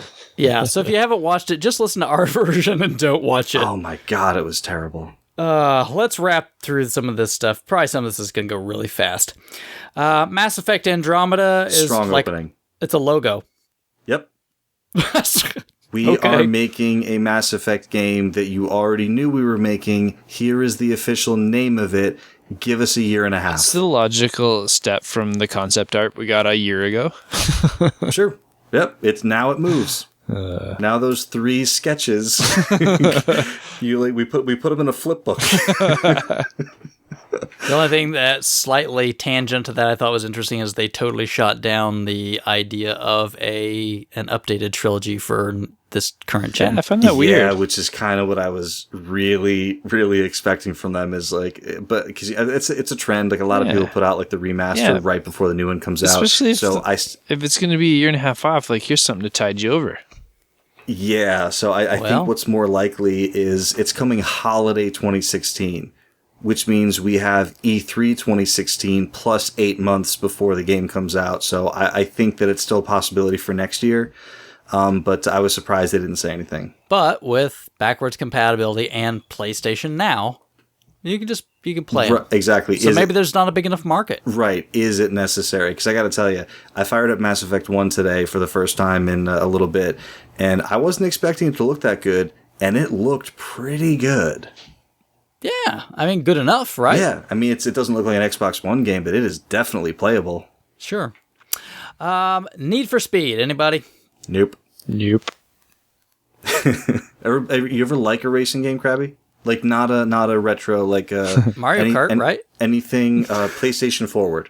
I like kart racing games a lot. I like F-Zero and Extreme G, San Francisco Rush, Sega GT. Rush. Burnout? I haven't played Burnout, but I think I would like it. It's on my 2 playlist. I've heard 3 and Paradise are both really good, so I'm planning to try one of those 2. They're fantastic. Revenge is pretty much the same as 3, just more aggressive. Cool.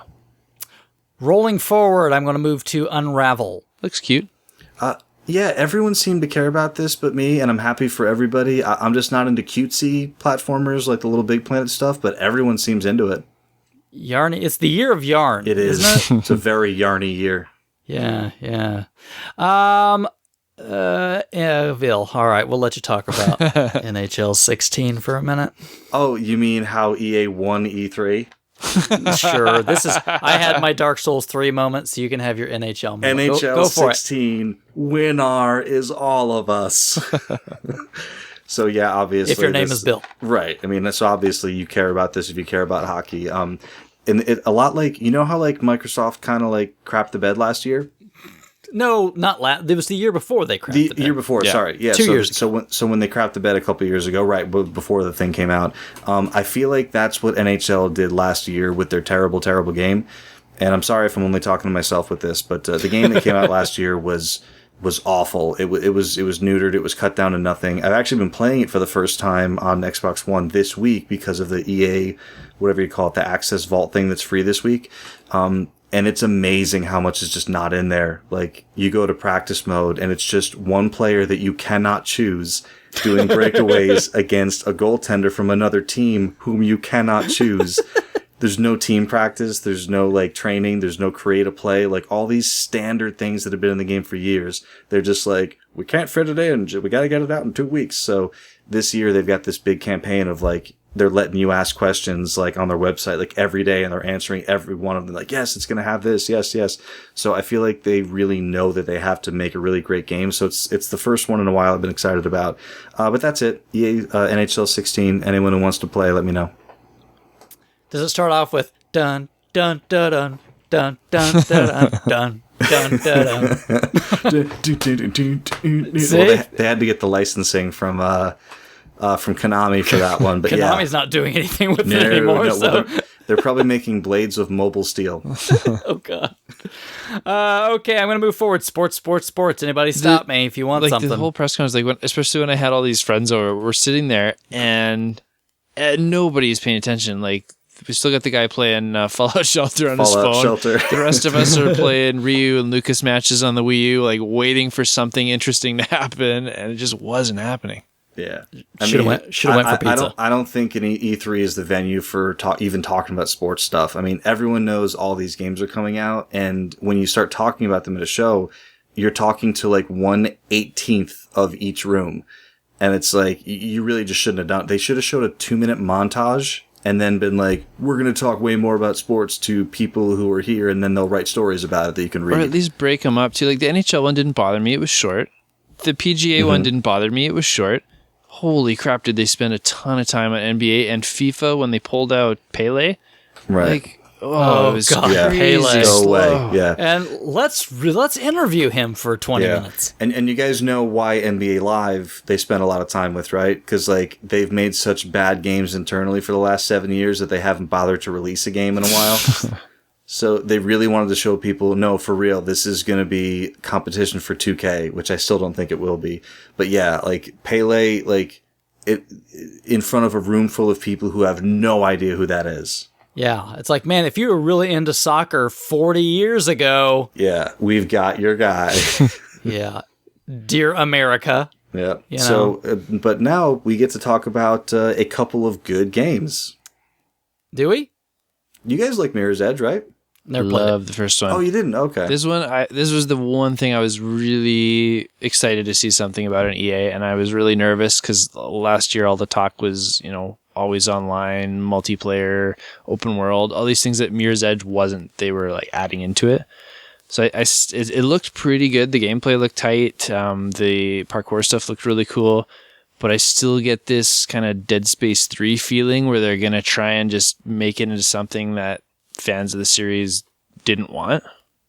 No. Hardcore parkour. I think the issue was there wasn't enough fans to begin with, right? Right. Because it didn't sell very well, right? You know what it reminds me? It reminds me of Enslaved. You guys play that? I like that game a lot.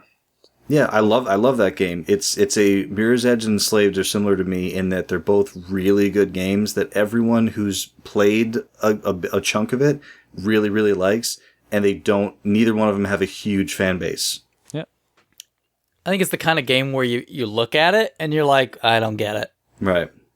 So I can't tell you how great I thought Enslaved was once I finally got into it. Like just the what do you call it? I can't think of the word. I'll think of it later. how like fulfilling the combat is, satisfying. Yeah. Like when you just like the sounds and like the force that you hit people with, like the combat is so satisfying. Yeah. And it's a game that's so good that it kind of hurts you when other people haven't played it. And I know a lot of people with Mirror's Edge who have loved it for a long time, and they're like, it's just a game that never found a fan base. Yeah. I don't know that it's going to with this new one either. Probably not. Does this one still interest you after seeing all this? I'm still, they haven't lost me. I'm still going to follow it and keep an eye on it and decide if I want to throw some money down or wait for a used copy or what. But yeah, I'm still there. Krabby's following it like a red shell. All right, then we can wrap up with Star Wars Battlefront. Bill, I'm going to probably guess, Bill, this is your thing, right? Yeah, I mean, I wasn't super crazy into the first Battlefront. I played it a bit, and I got into it a little bit late. And I really liked it, but everyone was kind of getting out of it by the time I got into it. And then Battlefront 2 and all these other things. So I was really hoping they'd always make another one so I could get in like on the ground floor. Like kind of like Civilization 5. I got in on the Civ 5 game really, really late. So when Beyond Earth came out, I was like, yes, I get to play from like day one. So yeah, this is one that I didn't play a ton of the old Battlefront games, but I'm really, really pumped about the new ones.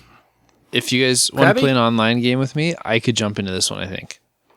Nice. This could be like, instead of playing Siege with you guys, I'd totally jump on for some Battlefront once in a while, I think. Cool. You gotta get an Xbox. I can make that happen. Nice. I was pretty shocked at how good this game looks. Yeah, it looks fantastic. And some of the footage I didn't think looked great. And then when they showed the demo during this show and like all the particle, like we were talking about this with Floyd on the Skype, like all the particle effects and all the explosions and stuff was like, it doesn't just look like craziness for the sake of being crazy. It just looks real. Do you think that's PC? I could have sworn they said they were playing on a PS4. Okay. All right. I could have sworn they said that this is live gameplay from a PS4. So, but yeah, it looked PC good. It did. It looked really good. So, awesome. So, anything else to say about EA besides? Yeah, make a better show. We just did a better show than you did. Do you know one thing they could do to make their show better? Make better games. No, yeah, I do. I know exactly what they could do. What's that? Aisha Tyler. That's exactly where I was going with this. Just like whatever Ubi is paying her, just double it. That's right.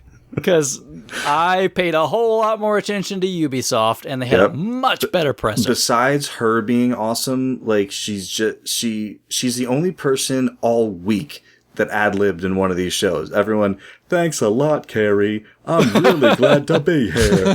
Like, she was the only one who just felt like she was just out there talking to a bunch of people. She's so like, it was off the cuff and awesome. A lot smoother. There were some, I can't remember the exact points, but there was a couple different press conferences where they invited someone out on the stage to invite someone else on the stage to announce a game. Oh, gosh, yeah. Joining us on the stage, Vice President of Sales. I'm now going to introduce someone who needs no introduction. Well, you messed up. Right. Or I don't remember, gosh, what was that one? Oh, that was going back to the Bethesda one. There's a part where he's talking about their new card game or whatever, and he was saying, if you don't like, he was trying not to push it, but he was like, if you don't like this and you don't like that, well, you'll love our thing. And it was like, what? Yeah, that's what? Who was that guy? Like someone? It was EA who like brought like that dude out who like gave him like a fake insult, and he was like, "Oh, hey!" And then like when they were done, they like, "Whoa there, sport!" They like bro dapped. Oh, just Aisha Tyler all over your show. Yeah, please just get less rich white people on your stage. Yeah, that'd be great. I need these shows less waspy. Yes, very much. At least Jack Trenton's gone from Sony. Fewer Republicans, the better. Yeah, right. So Aisha Tyler was great. I could watch her and not care about half the show, but which is exactly what happened, right? Yeah, I could. Yeah, I would just watch her. I missed the first half of the UB conference live, but I went back and I watched it later. So I was surprised at the South Park announcement. Totally, that came out of nowhere. Yeah, I missed parts of this one. So tell me about South Park. So South Park, the fractured butthole, is a get it butthole. Get it? The fractured butthole, which is genius. It's a new South Park game, and at first it kind of looks like, oh, here's a Stick of Truth sequel. Yeah. Which it kind of is, but then it comes out that I forget who's developing it, but it's not Obsidian, the guys who did Stick of Truth. And the quote from them, like right after the game came out, is, "We're excited that a sequel to Stick of Truth is happening, even if we're not making it." So I don't know where the rift happened between them and, UB or South Park guys, but, we really don't know a whole lot about it. Matt and Trey, weren't there to, like they were for Stick of Truth, but, new South Park game. And if you like Stick of Truth, it was so I guess you should be excited. It was amazing. Yeah. So this is exciting, I think. All right. So thumbs up for South Park. Yep. Thumbs up butthole. The fractured butthole. Up next was For Honor. You said you missed this part, right? I missed this one completely, so you guys have to fill me in. So it's a game where you can play as like a medieval knight, a Viking, or a ancient samurai, and it looks like an online-only multiplayer game, like team combat, but it's all melee combat. It's not like a first-person shooter. You're all like hand-to-hand with someone else. Yeah, it's like So like Bushido Blade. kind of, but you'll be like a whole group. So like you'll be like a whole bunch of knights storming a castle, and when you bust into the castle, the defending players like all samurais, and you're just hashing it out with your different types of attacks and weapons and stuff until one person's like surviving. So like Dark Souls Invasions, but with lots of people. Sure. Yeah. Okay. All right. I get it. Bill, you care about For Honor? I didn't. I know, it's one of the things people complain about a lot is like, oh, too many sequelitis. So like, I try to keep an open mind whenever I see a new IP or someone trying something new. It just didn't look like something that I was willing to jump right on. Okay. Can we move on to The Crew, hopefully very quickly, and pass it? Yeah, I'm kind of surprised that this is a series that gets a sequel. Oh, yeah. So new expansion for The Crew. Right. Who cares? Yeah, more. I guess if you like The Crew, it's a large expansion. There you go. Coming Wild out right run. when everything else that's better comes out. Yeah, you could play Fallout or The Crew. Yeah. Wild Run. Okay, could you imagine someone picking up their Pip-Boy edition of Fallout, and someone like, hey, are you sure you want to get this? Because if you wait just 7 days, There's obviously people that don't like, so maybe they'll like this. I don't know. maybe if you like The Crew, go If for you a like, wild yeah. run. Up next, Trials Fusion Awesome Level Max. So it's some DLC for Trials Fusion. I hope this Krabby. hits a disc. This looks so good. Yeah, Trials. I love Trials. I was a little upset when Trials Fusion came out that it was like $40 freaking, but I love Trials. It was only 30 up here, new. Oh, really? I thought it was 40. So, you excited, Krabby? Like I said, if it comes out on a disc, like I will pay whatever they want to like ride a freaking blazing unicorn as like a cat. Like, it looks so good, but I won't buy it if it's just DLC. That series of games gets me because you look at it and you're like, but once you play it, you're like, this is so much fun. It's So go ahead. we had a TV set up in our bedroom, and I would play it in bed like before we were going to sleep at night. And my wife one night, she's like, "You have to stop playing the game. You're driving me nuts." And I'm like, I'm silent. Like I'm purposely like really, really quiet so I don't wake you up or bug you. She's like, every time your bike leaves the ground, the entire room tenses up. And she's like, I just can't sleep. It's so frustrating. That's great. I was gonna say recently Slacker had a fantastic a couch co-op article on the front page of RFGen, and one of the responses that I had to it was like, one of the games that is my favorite couch co-op game is Trials, and the first time I played it was on the show floor at PAX East with my wife and 2 friends, and 4-player simultaneous Trials is so simple and so anyone could pick it up and play, and is so like at the end of every race everybody's like, okay, again. Like, I didn't even realize it was multiplayer until like a week ago. Yeah. Oh man, you could, because you're always racing everybody's ghost, right? So, and that's really cool. And then like you're texting your friend like, hey, maybe if you try a little harder next time. I went so great. Fusion was the first one I played, and I put in just the old Trials HD into my 360, and a whole bunch of year ghosts were popping up on my file. So there was a few year records I had to beat, and a few I haven't beaten yet. That's so great to hear. Oh, so good. Yeah, Trials. It's great that it's DLC. It's great that they announced new stuff. Totally. And when I first saw the Trials logo, I'm like, oh, a whole new Trials game, but DLC is fine. We'll move on then to Anno 2205. Mm-hmm. I assume both of you guys are familiar with the Anno series on the PC. Never heard of it. 2204? Never heard of it. Okay, so Anno is a very popular it's a city builder. It's like everyone knows SimCity, no one knows any of the new ones. You guys ever hear of Tropico? Yeah, I know Tropico. Okay, yeah, so Tropico is another city builder, but it's like more like kind of quirky and comedy. This one takes itself very seriously.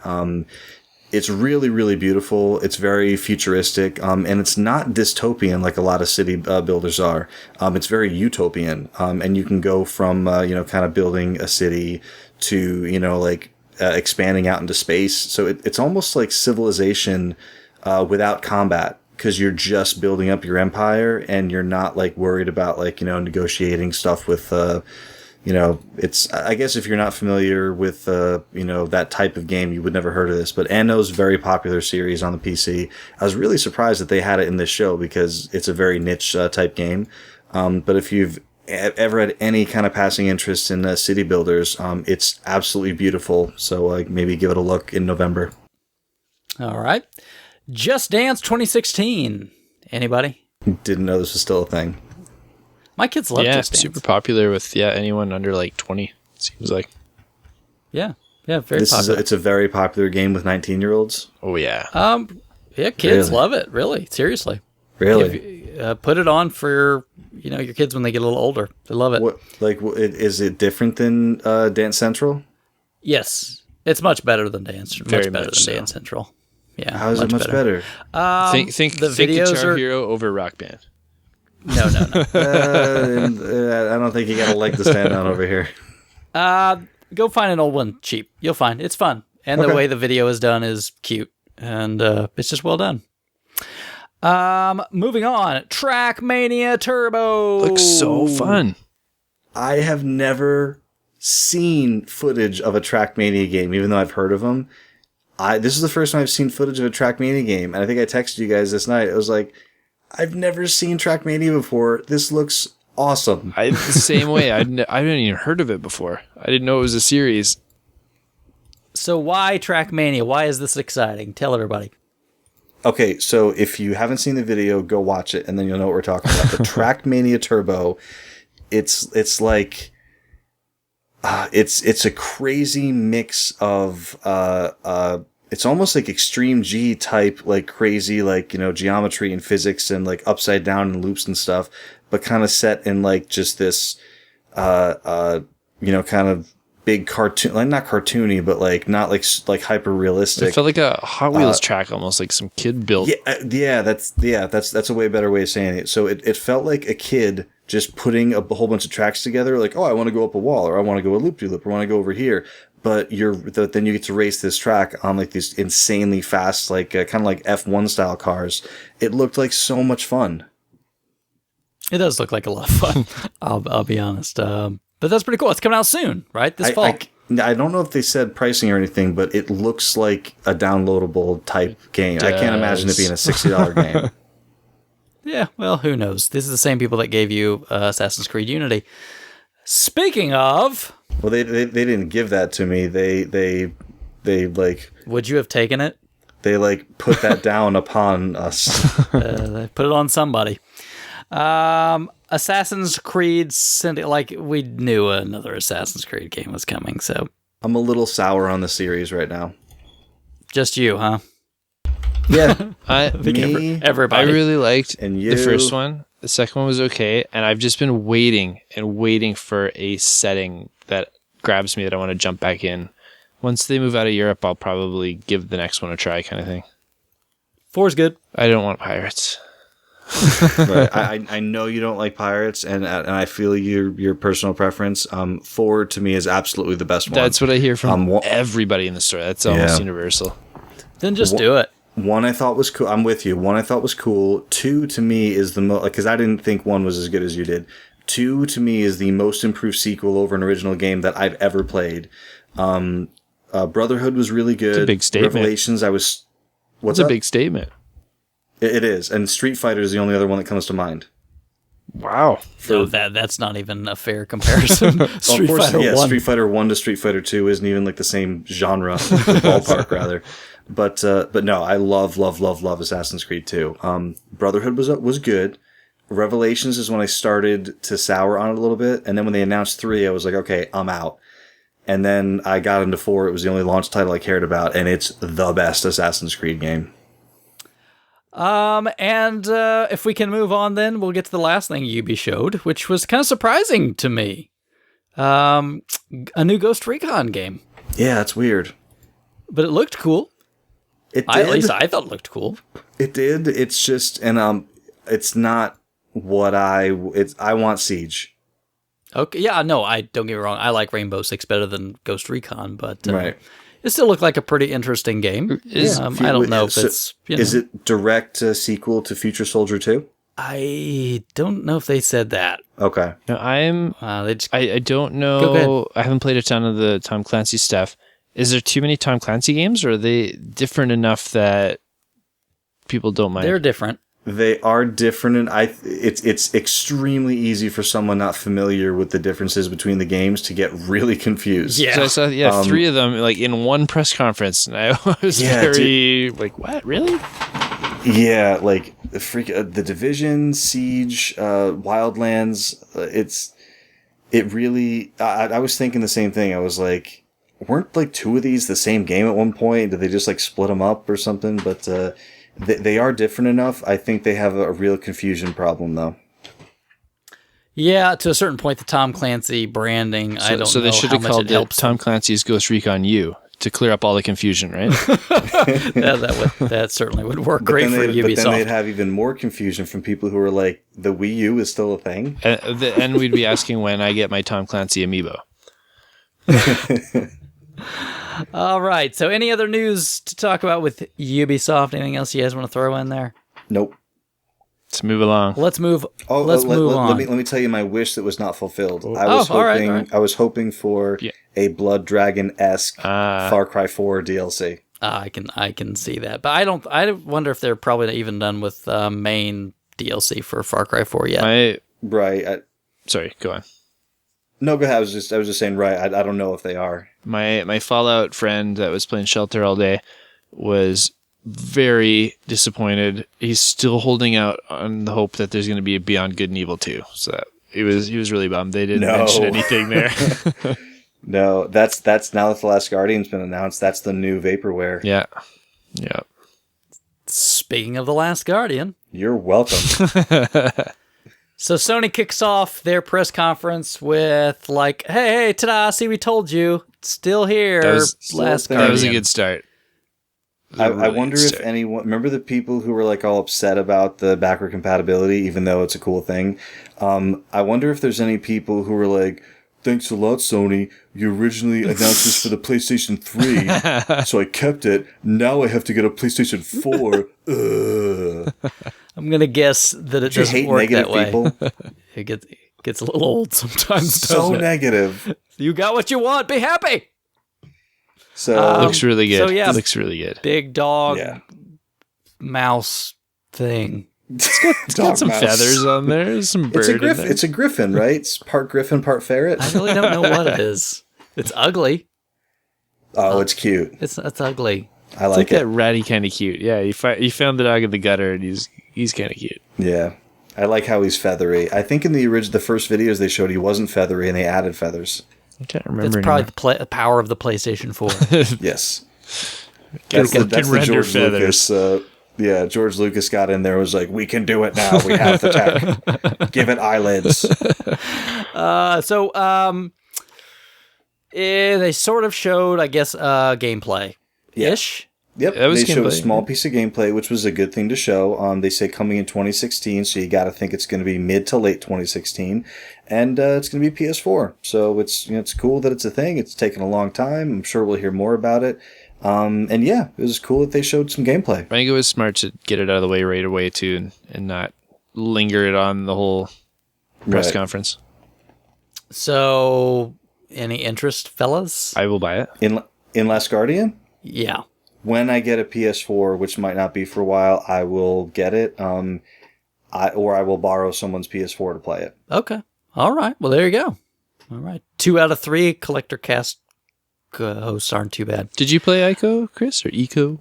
I like a couple minutes. Okay. I watched Friend play some of that stuff, and I'm like, I don't think this is for me. Yeah, It's I like Dark understand it Souls. too. I It's get that not it's my not kind of for game. everybody. I like action. So, You don't like story? I want to play a game. Speaking of surprise announcements, we get then to Horizon Zero Dawn, which is robot dinosaur hunter. It's like Turok, except Except you're a lady. not Turok. It looked very Turok-y. Turok with boobs. Yeah. I'm personally not interested. I thought it looked like a cool action game, though. I'm in. I thought it looked really cool. I really want to see more. Okay. All right. I don't really understand a world in which the humans are from the past and the robot dinosaurs are from the future, but hey, maybe they'll explain it. Video games. You don't need to explain it. Yeah. It's a Kojima project. I'm gonna take a really big wait and see on that one. Really big wait and see. Yeah. I didn't see enough to understand what it really Nothing was. I'm going to run out and pre-order, but it's definitely on my radar right away. I'm going to keep a close eye on it and see how it moves along. Yeah, because really there's no gameplay or anything. They're making another Hitman. Woo. Yep. Okay, and moving on. Street. Stop me if you want to. Street Fighter V. They showed off 2 returning characters for Street Fighter V, Birdie and Cammy. They'd both kind back. of leaked a week or two ahead of time, but it looks good. They The game's looking solid. Looks beautiful. Yeah. One of the few PlayStation 4 games that excites me a lot. I know I'm not as familiar with the series once it went to part 4. It just looks like Street Fighter 4 to me. It's much prettier than Street Fighter 4. And they've, of course, new systems. There's new systems to it. So Right. No, I'm sure it's a complete, it's a sequel. It's a whole nother game, but as someone not familiar with 4, I don't look at it and see, oh, wow, this is all, it just looks like 4 to me, I could just totally like Mortal see Kombat that. 10 looks like 9 to me. yeah. The basics are still there. I really wish they would have switched the art style. I think 4 is the ugliest Street Fighter in history. You don't like that brushstroke look? No, it's not You the think brushstroke. It's the weird mix of the 3D and the brushstroke. Right. It doesn't okay. mesh well for me. Okay. So you heard it here first. Crabmaster says Street Fighter EX3 is better looking than Street Fighter 4. Plus Alpha. Plus Alpha. I am okay with that statement. How I about fully Street Fighter endorse the that. movie? Oh, totally. Jean-Claude all day. All right, there's probably not a whole lot else to say about Street Fighter V. No, it's Street Fighter. Yeah. Yep. It's cool. No Man's Sky. Looks interesting. Yeah. It looks cool. It's been a hot item ever since they showed it. Like, what was it, a year, 2 years ago, maybe? Someone finally from their development team sat down and showed what the game is like to play. And I read a whole article about what it's like to sit down and play the game, and I'm still not entirely sure what it's like to sit down and play the game. I don't get it. There's an article on Polygon. It's called like "What Actually Happens in No Man's Sky." So you can read about what the game's actually like. I read the whole article, and I couldn't explain it to you. I trust the Bill version. How about that? I think the wiser words have never been spoken. Krabby, you care at all about this one? Only don't if know. you put a Knights into right in front of it. It looks interesting. I don't know if it's something I'm gonna buy right away. I could see myself losing myself in it for like an afternoon, like a rental kind of thing. Mm-hmm. I don't see myself putting weeks or months into it. Was this 1938? But you don't think you could pop this in and play it for days at a time? You would just give it an afternoon and be done with it? I think so. I think I'd explore. what I'd if find a there- couple cool things, and then I'd move on to something else. What if there's leveling up in it and you got really close to the next level? Would you have to get to the level before you stopped? No. Oh, okay. Then, yeah, it's not going to get its hooks into you. What if you're the one man that discovers the planet that actually has like the aliens from Alien? Well, then it would be all the more frustrating for everyone else, and I could take great pride in that. There you go. Let's move on, shall we? I'll be really honest. I don't get what the hubbub is on that one. But anyway, again, I like gameplay. Dreams, which to me really wasn't a game. Nope. It was a guy sculpting something with a Move controller. And they showed this 8 years ago, right? Feels like I've seen the same crap over and over. I think Media Molecule has a lot of money and not much to do with it. Do you ever see the on the Dreamcast? I don't think it came out in North America, just in Japan. I think the sculpting studio. Nope. No, huh? Just like Google it when you have a chance. It looks like the same thing, but just nicer and newer. So Dreams, I'll be quite honest. I thought that was just a tech demo. I didn't realize that was actually a thing that they were showing. Media Molecule always does weird artsy things. Yeah, this is less gamey than their last couple though. Yeah. I didn't even understand what the game was. Yeah, I don't know what they're doing. It's like, oh, look, and then there's you can make it move. Yeah, I don't know what they're Teddy doing over there bear with the fighting molecule. zombies, polar bear playing the piano. Yeah, okay. And where's the game? Right.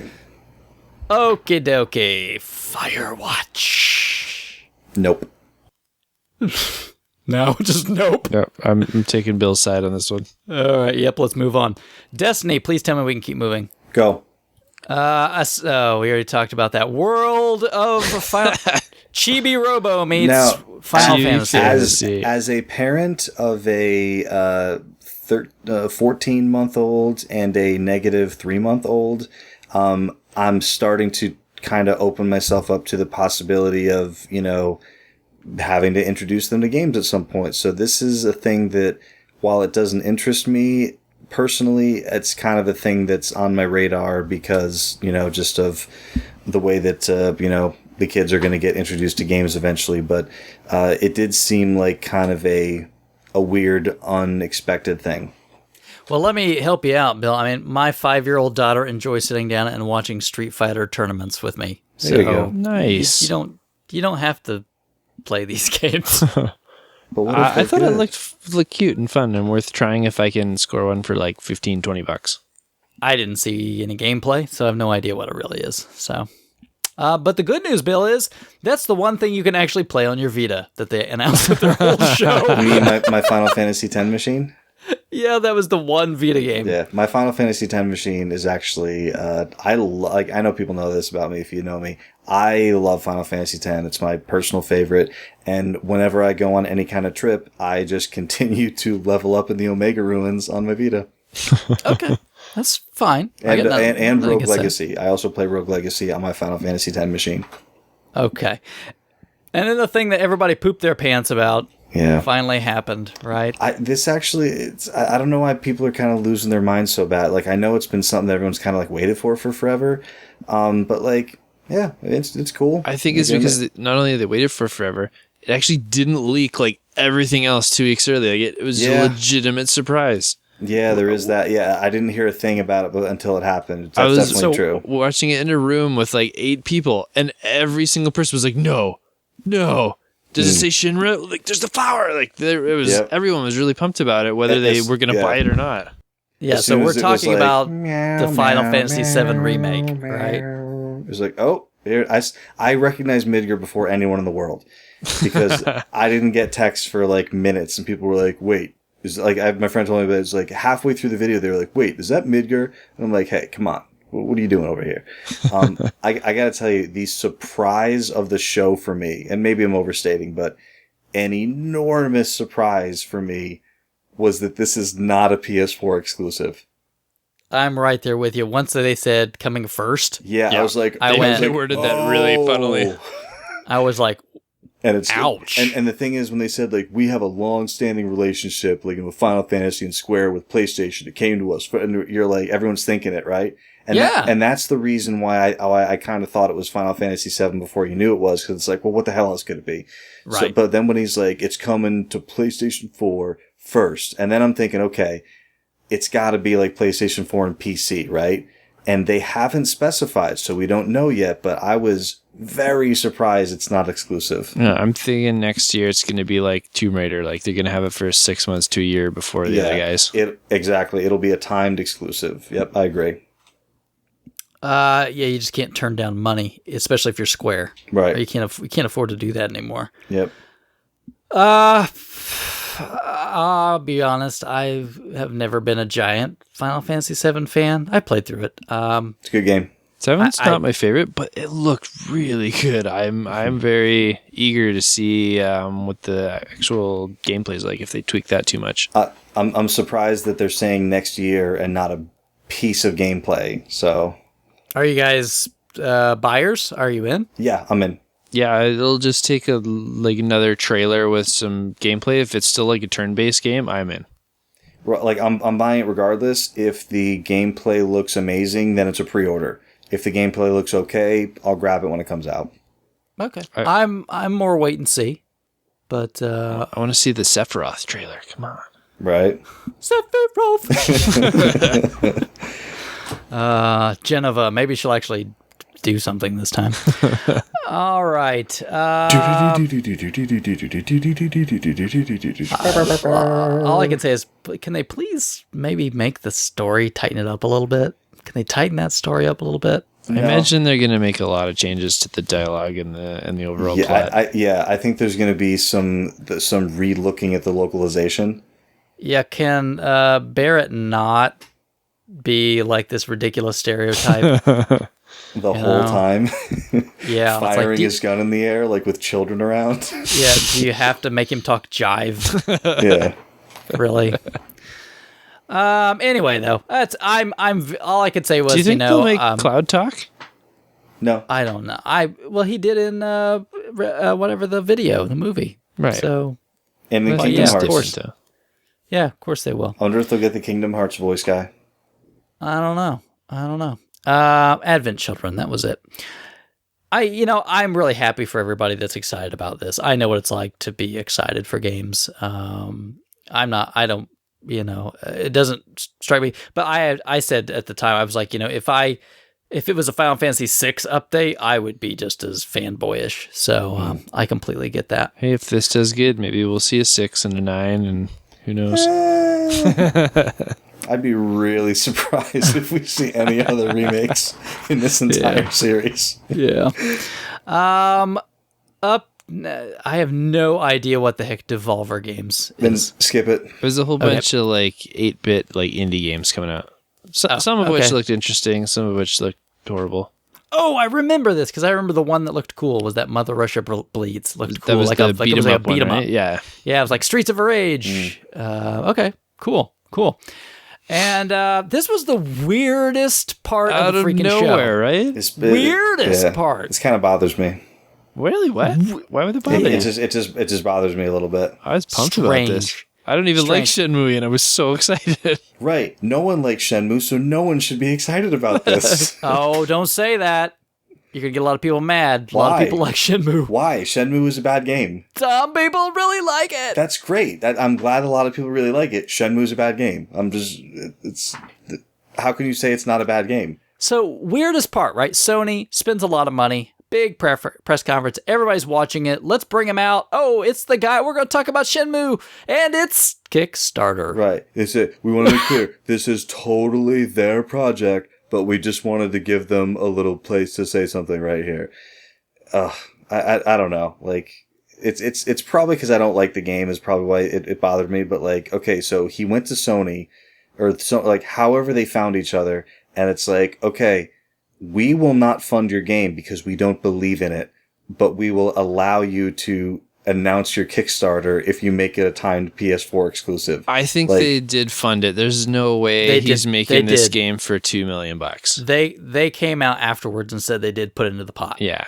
How much did they put in? They did not say. Then that's a big part of it too, because what if they put in, I don't know, $7 million? Then it's okay, what the hell did you need the extra $2 million from the crowdfund for?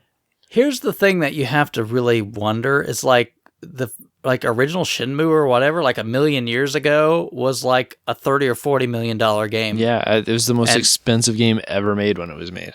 Yeah, and you're only asking for $2 million for this one. It's the most expensive. Well, first of all, it's the most expensive bad game ever made, and it's because everyone was trying to figure out just remember, AutoCAD Bill at the time. is the one saying this. Yeah. Bill. It's because everyone was trying to figure out auto scale and all the the standards of how do you make games on this new thing. I don't know. I'm probably unnecessarily upset about it. I just don't like the entire situation. I'm the opposite. I'm so happy this happened.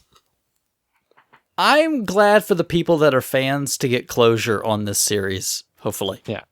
I want this to be a thing. I want closure on something. Deadwood Season 3 It was never renewed for season 4. We don't know how the story ends. That's where you Get get closure. Sony to kickstart it for you.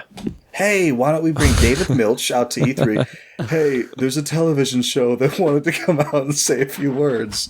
Deadwood was really good. We're just going to give them a minute to... Okay, I know we're on a tangent, but I'm glad the people who like Shenmue get a new Shenmue. I just think the whole thing is weird. To go back to the funding thing, my assumption, I have nothing to base this on, is that Sony probably said, hey, we'll kick in X amount of dollars if you can make X amount of dollars. And the number was $2 million on the Kickstarter. So I'm assuming he said, like, if you make $2 million on the Kickstarter, here's your other $7 million to make the game kind of thing. It was the same thing with Iga's recent Kickstarter. So Yu Suzuki is like Sony's 8-year-old kid who has an allowance and says, okay, if you can save up $20, every dollar you save, we'll add $1 to it. I think that's exactly what happened. Let's be honest. I mean, and for what it is, the truth of the matter is that the Japanese do have different business sense that we do, and they will, to a certain degree, try to take care of their own. Yeah.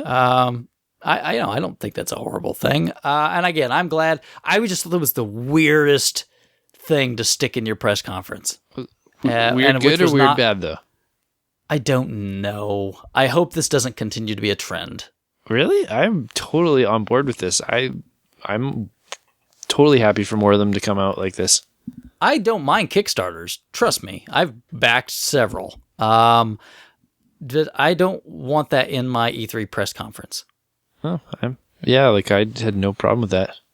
I want somebody to come out and go, this is on our machine and we're putting it out. That's fine. But to go, hey, this guy over here wants some money. You know what I mean? I don't think the game is going to be a success at all. I don't know. I checked through the Kickstarter listing. There was no physical copy coming out for console. There's a physical one for PC, so I'm not buying either way. Yeah, I don't know. Okay, let's move on then to the game that you guys can talk about while I take a little nap. Woo! Feel free. Tell everybody what it is and then go into your tirade. Tirade? All right. Oh, sorry. That would be me. Hey, Chris is a little cranky. He's always cranky every time we go 48 years without a good Superman movie. All I can remind you is we're on a timer here. So right. So Batman Arkham Knight, they didn't talk about very much. There's PS4 exclusive missions that they showed off, which is kind of cool. The game is out like this week? One more week maybe. This week coming up. It's another Batman game done by Rocksteady. The reviews are just starting to hit, and they are awesome. Yeah. Did what did you think of the trailer though? The scare in the diner trailer where I thought it was really cool. Yeah. It reminded me of the diner in Last of Us where you have to fight that guy in that blizzard town. Oh yeah. Towards the end, yeah. It reminded me of that diner, but when it turns to him and it's Crane, it's like, oh, it's cool, and the world kind of starts to pull away because the Scarecrow missions were some of the cooler missions in the original Batman Arkham Asylum. I think everybody loves the Scarecrow parts from the first 2 games. Yeah, definitely. So definitely cool.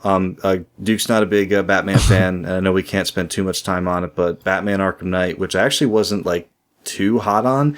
Now that the reviews are starting to hit and they're saying, no, it's the best Batman game you'll ever play, I'm super stoked for it. I am too. And the trailer, besides just the Scarecrow stuff, the start when they showed the Joker there, there's gonna be a huge spoiler here if you haven't finished Arkham City. But he died at the end of it.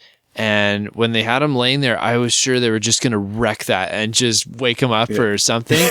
And then they just started torching him. They were cremating him at the start of this. Yeah. It was so weird. Yeah, Joker's done. Yeah, and then at the end of it, in this story arc, you have that narrating voice just saying this is how the Batman died. I'm totally in to see what's going on. I have the game pre-ordered. I've had it pre-ordered for a while now. And I've just been playing Bloodborne, waiting for it to come out so I have something else to play on my PS4. And this got me so reinvigorated and excited about it again. So good. So excited.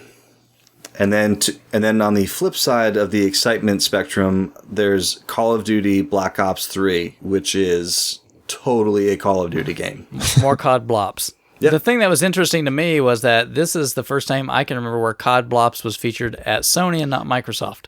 Yep, and not to be out trolled, because they all troll each other. Sony said that the PlayStation is the new home for Call of Duty, and someone from I forget what site asked Microsoft, I forget who at Microsoft, but hey, what do you think of Sony calling the PlayStation 4 the new home for Call of Duty? And he's like, we've always had a great relationship with Activision. It's still going to be on our console. And he's like, and when you think about it, if you're a fan of shooters and you want to play Call of Duty and Halo, there's one box to do it on. If you want to play Call of Duty, Halo, and Gears, there's one box to do it on. So he's like, they can say whatever they want. Like, we're okay. We're fine with shooters. Either you guys play any Call of Duty games? God, no. Nope. Never? I think I played the first one on 360. I was at a gaming just day at a local place a few years ago, and I was playing some Smash Bros with some 12-year-olds and just mopping the floor with them 3-1. They were all three of them on a team, so they couldn't hurt each other against me, and I still beat them. And so we did that a few times, and they were really annoyed with me after a while. So they said, we get to pick the next game. They put in a Call of Duty game, and it was the total opposite. They just mopped the floor with me for a while, and that's the only time I've ever played it. The campaign for Call of Duty Modern Warfare 4 Modern Warfare is still one of my favorite campaigns, but that's another story. Call of Duty. I know you guys are Amiibros. Do you guys care at all about Disney Infinity? Nope. Not really. Okay. I do collect a few of the figures. I've got some of the Marvel ones that I like. I really want a Hulk one, and Groot and some of the Marvel guys. I'll probably end up with a Boba Fett at some point, but yeah. He is Groot. So, were you guys surprised by the Star Wars tie-in? No, that's been rumored for 6-7 months. On the Disney Infinity forums? On the Disney Infinity forum, yeah. It was leaked a long time ago, and I didn't realize. Yeah. Moving on, then probably the last thing. Well, last game. We'll just say Uncharted 4. Yep. A little bit more about that. It's Uncharted. Exactly. There's a whole bunch of known quantities in this show, like your Halos and your Call of Duties and your Assassin's Creed, and Uncharted is going to be another Uncharted game. It's going to be really freaking pretty. It's going to have that great Naughty Dog storytelling prowess that they have, and it's going to be Uncharted. I just liked that I have a friend who's a huge Uncharted fan, and I liked being able to poke fun at them for the little technical problem they had there, and they'd reboot the game. that was fun. Kind of funny. That was fun. But at least you know it's live. Live. Yeah, that was cool. And as far as issues that any of these press conferences had, that was pretty minor. Oh, totally. Yeah. I texted my friend who I knew was watching it at the times. Everyone's sitting there and they start laughing. I texted him, "Restart the PowerPoint, Gary." Probably the last thing really is more information about Project Morpheus. I think we've talked about VR, so unless you guys have anything to add. No. I don't really know much about it. Anybody want to buy a Morpheus? Nope. Unless I can play really every game that I buy on my PS4 with it, then no.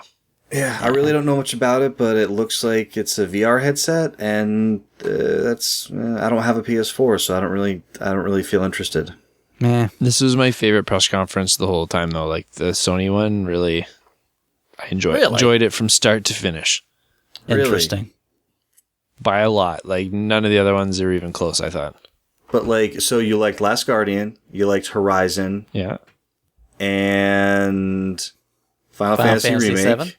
Both Final Fantasies, yeah, Shenmue, Arkham, which we knew about, yeah, and Street Fighter.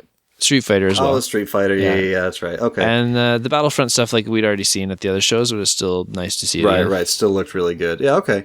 I didn't think Sony and Microsoft were that far apart. And I think it has a lot to do with personal preference on what kind of stuff you like. But I thought they were both very, very good. In terms of games, yeah, but as far as entertaining press conferences, there were so many surprises in the Sony one that I didn't see coming that were huge. I thought the Final Fantasy thing, the Shenmue thing, the Last Guardian thing. I thought those were all massive. And I think there were some equal surprise on Microsoft. I mean, it had backwards compatibility. You had HoloLens, Minecraft. The HoloLens thing I thought was really cool, but you had not Recore.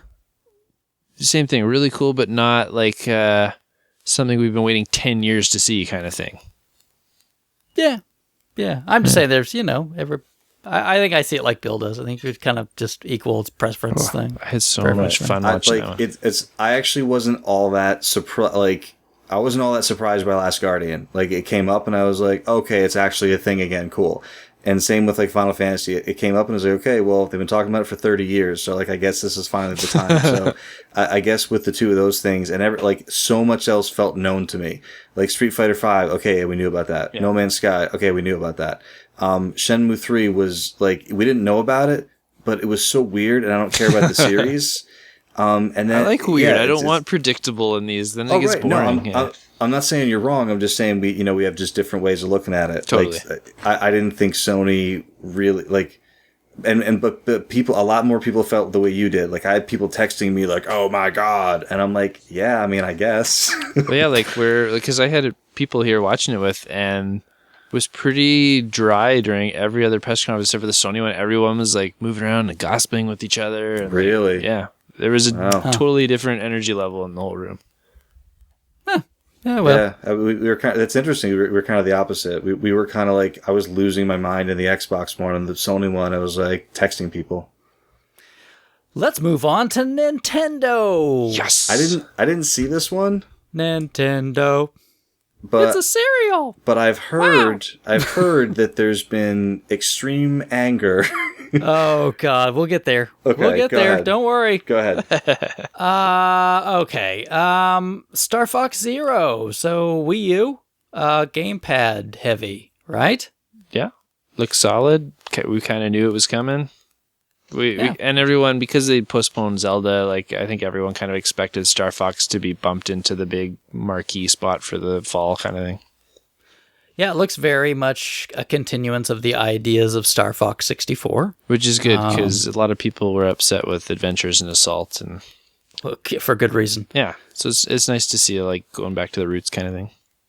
Yeah, I watched some of the gameplay of it at one of their later things. And I mean, I think if that's what you're after, it looks very much like that. I think I'm kind of beyond that point, but it looked all right. Are you excited about it? Yeah, that's a buy for me for sure. I'm a big fan of Star Fox and Star Fox 64.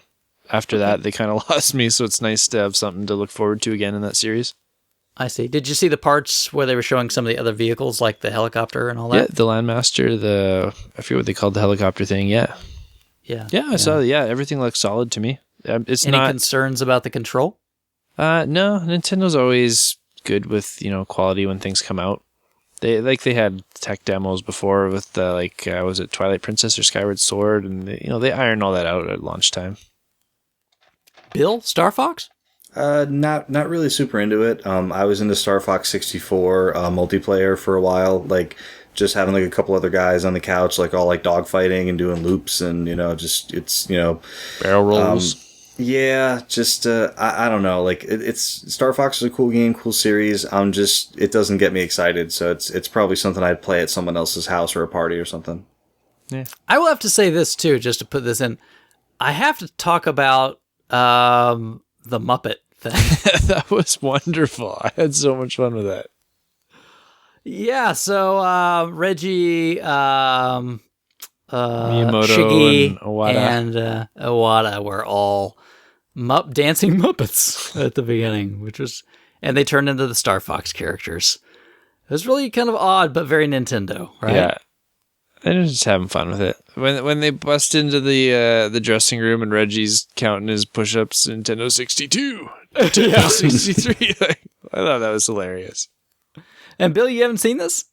I've heard about it, and I keep reading stories like, they were actual Muppets, and I've seen like screenshots watch the and first stuff. 3 or 4 minutes of it, and you'll get the good Muppet jokes. Well, it's great. Like I would, if is it on YouTube?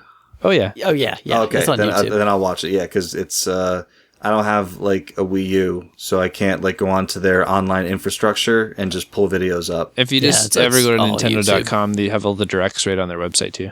Okay, cool.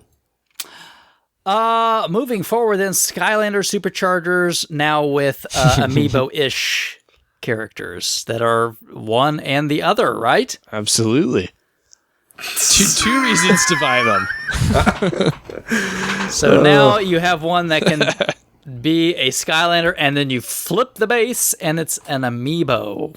So I need to buy 2 of each of these because my son's going to want to play these in Skylanders, and I need them for the amiibo collection. Oh my goodness gracious! I'm gonna lose my mind. and it gets better, Bill. It gets better than that. I'm gonna lose my crap if for the next 7 years everyone I know is buying 35 amiibos a year. Not only do you buy the amiibos, but because the Superchargers, the new gimmick for the next Skylanders game is they'll have vehicles. There's vehicles I can buy for my amiibos. And silence. All I've got to say is the amiibo idea I like because a couple of the figures. I'm like, yeah, I want a couple of these. I'm really afraid this is going to get way out of hand. It's already out of hand. Do you know out of hand? Do you know how many amiibos I have genuine interest in? One. Rob. One. And do you know how many I'm probably going to buy? 0. The Rob is the only interesting one so far. I see, Bill. I want my Palutena, so somebody help me get a Palutena. Who's Pile of Tina? She's the from goddess Kid from Icarus. Kid Icarus. Oh, okay. I don't know the names. That's all right. Triforce Heroes on 3DS. It's basically like 4 swords. 4 swords, yeah. Right? 3 swords. So it's like the Final Fantasy VII remake that Zelda fans have been waiting for. No. Oh no, that's 2 more down the list. Oh, okay. But this looks cute. I mean, it's a 4 swords-ish game. Yeah. Right? When 4 Swords came out, me and my friends spent probably $800 getting all the equipment we needed to play it on our Game Boy Advances, had the best afternoon ever, and never played it again. Yeah, at least this is a little cheaper. I'm hoping to get 3DSs and hopefully it has download play too, and then you only need the 1 copy of the game, right? oh, they're not going to do that. They've been doing it with a lot of other titles. Like you can do it with Mario Kart, you can do it with Mario Party. We'll see. Might be able to do it with Zelda. Anything else to say though about Triforce Heroes? Now let's move along. How much is it? I will take silence as a no. I'm going to guess it's probably 40, like most other 3DS games. Like most 3DS games. But Bill, you're a Zelda guy, right? You going to get this one? I'm a Zelda guy. This doesn't... to be fair, I never really played 4 Swords because I never had 3 other friends. So You got 2 friends now, Bill. You could play 3 swords. I've got you. I could play 3 swords. Bill's 3-sword adventure. It feels like a spin-off, this not one a is. main series game. Yeah, it's very much, very much. Speaking of spin-offs, Hyrule Warriors is coming to the 3DS. Ugh. So, Krabby, you gonna pick up Hyrule Warrior Legends for the 3DS? Probably not. I got the Wii U version, which I enjoyed, and I like the 2-player co-op on the screen. It was good. I don't see any reason I need to pick it up because I don't have a big attachment to Wind Waker, and that's like the new stuff they're adding to it. It's like the Wind Waker characters. Okay, all right. Up next is definitely the one that got the most response. Let's just call that the most response. Metroid Prime Federation Force for 3DS, which looks like what was that one DS launch? Like Metroid Prime Hunters, right? Yeah. Oh, it doesn't even look that good. Are you serious? Metroid Prime Pinball. I was trying to be nice. Yeah. It's the Metroid game everyone's been clamoring for years. Yeah. This one doesn't have Samus in it at all. And is obviously has stirred up so much anger that now there is an internet petition to get it canceled. Yeah, but internet petitions, it takes like a tablespoon of anger to get an internet petition started. But I mean, this one has actually gotten some press traction. I mean, not a lot, but enough to know that it's out there. It's gotten there's 80,000 blogs on the internet. So if there weren't that many, it wouldn't get coverage at all. But yeah, people are super mad that this is even a thing. Yeah, because everybody was thinking, at least I thought going into this too, that like, oh, we're primed for a new Metroid game, right? Yep. Yeah, we're going to get a new Metroid game, and then we're gonna. Oh my god! The Nintendo conference happened the second day, so I didn't have everyone watching with me. I just had one friend who was helping me out at the store. We were running it before we opened. And he was just kind of coming in and out. He's not a big Nintendo guy. And he walked by, like, after they said the Metroid thing, because he likes Metroid. And he's like, are they playing effing soccer? And he was so annoyed. I think it's fair to say no one's buying this game. No. Why? I guess it's why? Why did they make this? I don't know who would have thought this is a good idea. Yeah. It's the reason is coming up in the Square Enix conference. Just cause. All I can say is that this really hits me like it was a different game and they slapped Metroid brand on it. It definitely was. Yeah. Because no one said, hey, I got an idea for a Metroid game. Yeah, this was something else, and they just slapped it. Like, hope, please, maybe this will salvage this game. And they were wrong. The next one's all you, Crabbo. Next two, because someone didn't add another one to this list. Oh, but, all right. Because it was I forgot about it. Yeah, okay. So, all right, go for it. They a little while ago on Nintendo Direct, they announced the new 3DS Fire Emblem. So they officially gave it a name and showed off a bigger trailer for it. It looks awesome. They've commented too. There's going to be a couple different ways to play through. You can pick which faction you're warring with in the game, and then that'll change some of the story stuff. So it sounds really cool. It's Fire Emblem, so I'll buy it. The other game they also showed a much bigger trailer for was the Fire Emblem Cross Shin Megami Tensei game. Mm-hmm. Oh, it looks so good. I knew that's right up your alley. Yeah, both of these I have to buy. I'm in. There you go. I don't really have much to talk about with that series. Not quite my thing, but I knew that would be completely up your alley. And I knew once I started playing, I'm like, crap, he's probably... The trailer is so crazy. It's so much fun. It did look good. It looks very pretty. It's very pretty. Yeah. I played a few minutes of the first Fire Emblem game, and I couldn't really get into it. Yeah, maybe if it was a long time ago, I could play these, but these days I need a little more action, I think, for the most part. These are kind of I feel Bill talks up XCOM a lot. Yep. This is like my XCOM. It's very, you get attached to these characters, so when they die, it hurts you. You don't want it to happen. You're invested in them, and you have that same strategy, planning out where they're going and how they move. And that's fair. Yeah. That's fair. As you mentioned earlier, Xenoblade Chronicles X is coming. Yeah, we got a release date for it now. That's my top prospect on the system. Okay. Is that going to get you to pick one up, you think? If it doesn't, it'll get me to borrow one. All right. Wow, that's pretty big, right? Because I don't think you were going to pick up the 3DS game, were you? No, I haven't yet. I want to, but I feel obligated to play Majora first because I have the Majora system and I don't have the game yet. But yeah, and the thing with 3DS is I rarely play it at home. I always play it on trips. So on whenever my next trip is, I'll grab one of those two games and probably play it. But yeah, Xenoblade. I really, really, really love Xenoblade Chronicles, and I sold my copy because it was at the top of the market, and I would love to try to get back into it, but it's like a 500-hour game, so I think maybe what I might just do is just go straight to X. Okay, all right. Anybody for Animal Crossing Happy Home Designer? My wife, maybe? Really? Okay. She loves Animal Crossing. All right. I'm not for the home designer, but I am for those two amiibos. God, of course. Okay. Calm down here. So what was the last one? New Leaf?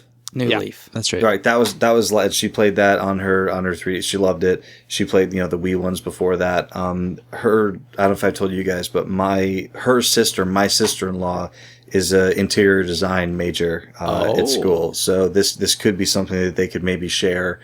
between the two of them. I think her sister's got a 3DS, but this might be a stocking stuffer for the wife.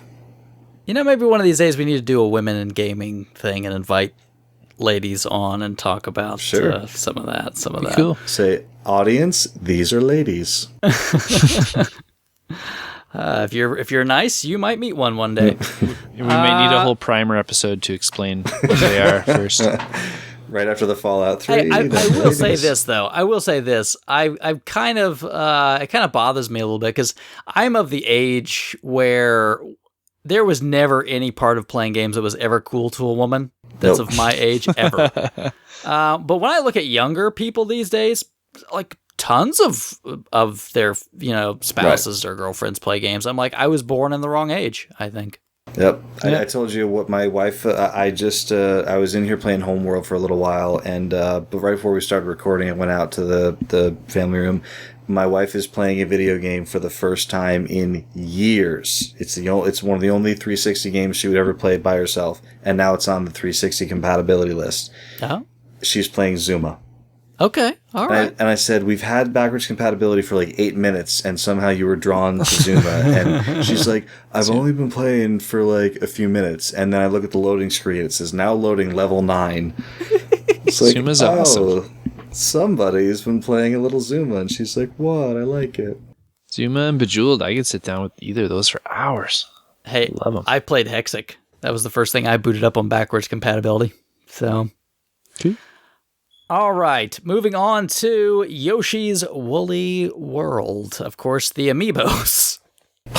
Of course. The yarn amiibos. Yarn amiibos. Did you see when they showed you could put like a Mario amiibo on it and then make your Yoshi into like a Yoshi Mario?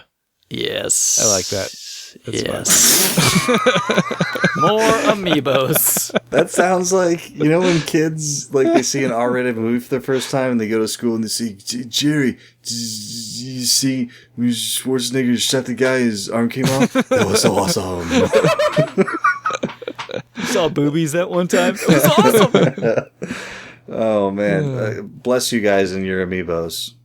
I'm not nearly as close to that stuff. You know who's the happiest about all this new amiibo talk? Nintendo. eBay. Fees. Oh yeah, jeez. But Woolly World looks auctions fun. Go. It looks kind of like Epic Yarn mixed with the old like Yoshi's Island style games. Yeah. I think if you're into that, then yeah, you'll have fun with it. What a backhanded way to say that those people are wrong. No, I'm just saying that's not my thing. I'm just saying it's not my thing. You didn't enjoy Yoshi's Island? Except for the crying Mario baby. Yeah. That made me want to stab my ears out with pencils, but I think everyone's got that problem with it. yeah, it's there's 2 seconds of and you just want to die.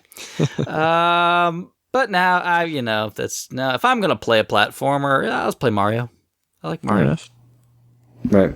Yokai Watch, which is a big thing in Japan, has finally made it over here. So I'm curious to see if that takes off. And then probably the biggest thing. Yeah, well, if you gotta translate all that stuff. And they probably had to wait for the cartoon to get ready to go, is my guess. Sure. Marketing. The biggest thing, obviously, being Super Mario Maker, right? I didn't think of this as big until I saw the Nintendo World Championships, which I watched after I watched this press conference. Oh, that was so good. Oh yeah, the levels look awesome. They look so much fun. Yeah, that sold me on it way more than this press conference did. Yeah. Ninja World Championship was so well done. I really enjoyed watching that. This looks really good. Really good. It Bill, does. Did you like the look of this? Yes. But? No, but. Yeah, okay. It's like we keep saying, like, it is what it is. If you really, like, I feel like the older you are, the more chance that you'll appreciate this game. It's hard for me to describe to people what it was like playing Super Mario Brothers when I was a kid, because it was like the coolest thing I'd ever done in my life. And there's something so special about Super Mario Brothers to me that it's hard to explain it to people. So I'm not I don't know if I could make a good level, and I don't know if I want to sift through other people's levels. That's all I want to do. I just want to play other people's weird Mario levels. Yeah. It's I think it could be a fantastic time killer. It's almost like YouTube. Like, sometimes you sit down at YouTube and you just watch 42 videos that are just off. Like, okay, that's weird. What do they suggest? Okay, now I'll do this one. I would just sit down and be like, all right, what do you got for me today, Mario Maker? And just go through 30 different rando things. I think that's a really awesome analogy. I really look forward to this. A chance to play old style Mario with new levels. That's perfect. Bring it on. Awesome. You gonna make me some levels? I don't know. I don't know if I'd be very good at making the levels, but I would like to play them. Yeah. It looks like a lot of fun. That's to me, that was definitely the hit of the show. Was Mario Maker, and it looks like it just works perfectly. From what I can tell, it doesn't look like it's hard to make a world, and from at least the way I understand, they're going to kind of curate the designed levels. It'll be really easy to kind of find good stuff on that too. So cool. I'm looking forward to it. I'm really looking forward to it. I just wonder, how long do you think before we get Mario Maker on 3DS? I like that you can. I was going to say E3? real quick, I like that Mario it's not Maker just Legends? Mario that you're controlling. Okay, now both of you are talking at the same time. What? Oh, I couldn't hear him. Oh, okay. Krabby, what do you think? I forget what I just said. Just don't play my audio. Mario Maker 3DS. Oh, I said they'll probably show it next year at E3. It is Mario Maker Legends. Mario Maker Hyrule Warriors. Definitely. I don't think it's going to sell Wii U's. Super Luigi Maker. It's not going to 3DS. sell Wii U's, but people with Wii U's will get it. Oh, yeah, sure. It's This will be a have. Everything that Nintendo puts some marketing behind on the Wii U has a massive attach rate. But yeah, it's not moving more consoles. It's just the people that buy the consoles are eating up everything. Yeah. We can probably round out the last couple things pretty quick. There's a new Mario and Luigi game that also mixes in Paper Mario. Yeah, they're always funny, but I don't know. I don't know Why if we does it needed say another Paper one. Jam when there is no Paper Jam? Because it's Paper Mario. Get it? Oh, I get it. Get it? And it's his jam. Is that Did you guys hear the big announcement about Mario Tennis Ultra Slam? I'm really excited about this, and I have a few friends that are too. That they're actually making it? We still get together once in a while and do Mario Tennis tournaments at his house. Mario Tennis is one of the only Mario sports games that I ever liked. You don't like Mario Strikers? I Which hated one? the soccer one. Mario Strikers? No, Strikers was bad. Golf wasn't bad. Golf was fun. Dance Dance Revolution Mario Mix? No, not into it. But yeah, Mario and Luigi. I mean, the Mario. What was that? The sequel to Bowser's Inside Story. Yeah. Yes. Yeah, I mean, it's a good game. I mean, they're okay. They're funny, but whatever. Yeah. So wrapping up Nintendo, the only other thing I want to plug in here, because it was something they showed later, is they did say Bravely Second is coming next year to 3DS. Nintendo's publishing it, right? Nintendo is again publishing it, which makes no sense to me. A whole bunch of stuff after the Direct. I don't understand that. Yeah, if you watch the Treehouse Lives, a lot of stuff came out in those. So Who cares about Metroid Prime Federation Force? Show Fatal Frame. Who cares about Animal Crossing Home Designers? Show off Bravely Second. A lot of people care about Animal Crossing. This one's like a spin-off, though. It's not a full game. It's a just lot of people care about chunk. Animal Crossing and Amiibos. Oh yeah, show the Amiibos. We didn't even mention the 8-bit Amiibos that they showed there, and the new for Amiibo Mario line. Maker. Yeah, For Mario Maker, the 8-bit Mario Amiibo, which is extra big, right? They said that. Oh, we'll stop, Bill. No, it's okay. We're rounding third and heading towards home. If you thought EA did a bad press conference, Oh no, I had a way better time watching this one than EA's. I just to the whole watching this one was just my mouth agape at that they did any of this. Yes, exactly. I was like, it's like watching the car crash in slow motion. Oh, it's totally. It was fun and interesting. At least the EA one was just like a snooze. What you have to know first off is that whoever works PR for Square Enix was not involved. Genius. Was not involved at all. Genius. In this press conference. They just said, we'll do our own thing. Bill, did you watch this? Would you watch this one? No, I had no interest. I watched, I think I logged on while I was at work because it was like before I had to leave, and I saw the Kingdom Hearts 3. I think one of you guys texted me, oh, there's a new Nier game. And I'm like, oh, cool. And then I saw the Kingdom Hearts 3 demo, and that was all I really cared about, so that's all I watched. I kind of figured. Did you see so you saw him like do the teacup power up and like kill everyone with the teacups? That was awesome. As like the power, that was cool. So I guess let's just hit that one since we're talking about it. So Kingdom Hearts 3, Bill's they get the Bill thumbs up? Yeah, I mean, we had seen gameplay, but it was a long time ago, and it was extremely early, and it was so early that it didn't even look like an actual game. It just looked like some weird stuff they threw together. So we got to see like what it actually, kind of more or less will like look and play like. They've been saying for a while that the combat is going to be similar to Dream Drop Distance, which is fine with me. It's some of the best combat in the series. It's really amazing to see the game on a system that has the draw distance that the PS3 does, or sorry, the PS4 does. Because forever, there was no environment that was bigger than just from here to across the room. So being able to jump off like a cliff and you see the world hundreds of feet away that's just coming towards you. We've been waiting to see it on next gen hardware for a long time. So it's going to be a big jump, and I was glad to see gameplay. I was a little disappointed they didn't even hint at a release date. So you have to think late next year. No release date, and everything was still in Japanese. They didn't have an English build either. Yeah, it was a little odd to see it like that. I'm really hoping that it's not next holiday in Japan, 2017 over here. But I mean, when you think about the last time that a major Kingdom Hearts game was released, I mean, it was 2 console generations ago. So it's going to be a bit crazy. It's crazy. Just Cause 3, they spent a lot of time talking about Just Cause 3. Anybody have any interest in that one? Not I. Just Cause 2 is way more popular on the PC than it is on the console. Okay. So just to put it out there to you guys, it's consistently on sale for less than $5. Okay.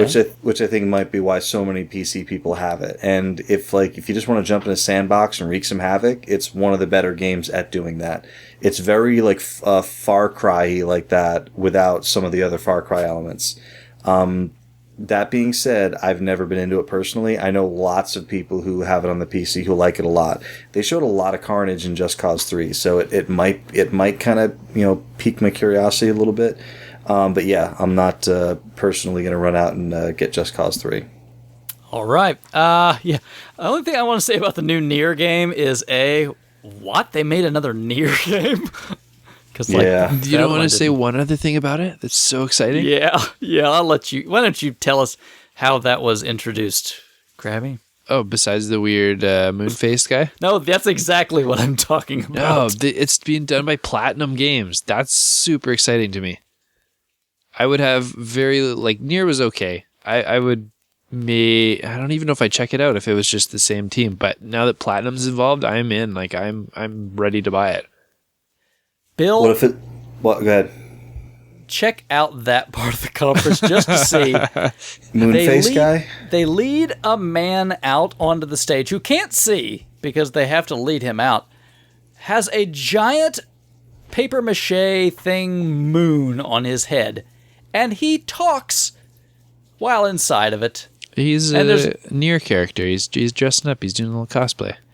And they didn't put the mic inside the helmet so you could actually hear him. And then an hour later in the conference when they're all clapping on stage at the end, he's still wearing it and clapping and looking in a different direction than everybody else on stage. It was some part frightening, some part surreal, I think. I was like, what has happened to E3?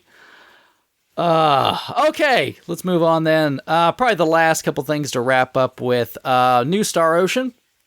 Anybody excited about new Star Ocean? Not overly. Nah. I don't think Star Ocean's ever been that great, quite honestly. And then the new Deus Ex, which we already kind of knew a lot about the new Deus Ex. It's coming pretty soon, I think. Super leaked. Yeah, like towards the end of the year, it's coming out. So there you go. More Deus Ex. I think I'm the biggest Deus Ex fan of the three of us. Probably. I played it. Last one. Can't say I was that thrilled. I liked it. Okay. All right. The last part, I guess, only if you want to talk about any of this stuff, Bill. PC. Oh, you missed the other announcement Square Enix did, where they're making a new studio that's just going to make JRPGs. Nothing else. So that's my thing, though. Is that a real announcement? Is that we're going to make some stuff? They're working on a new IP. I'm happy to know that there's more JRPGs coming into the world. Okay. It makes me happy. All right.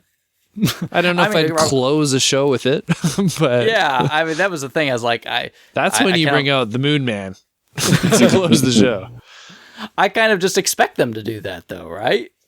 I kind of like, this is what you do. Okay. They've drifted from that a lot in the last few years. I'm okay hearing that they're going to refocus and just keep those, because especially the last two console generations, we're losing that. JRPGs are becoming more and more niche, so it's cool to see that someone's trying to keep them still going. I think they've been caught off guard. I think things like Bravely Default and whatnot, they really didn't expect those to sell. And then when they sold, they're like, what? Oh, there's a market here? We forgot about it. Yeah. So, yeah, maybe. We'll see. We'll see what happens there.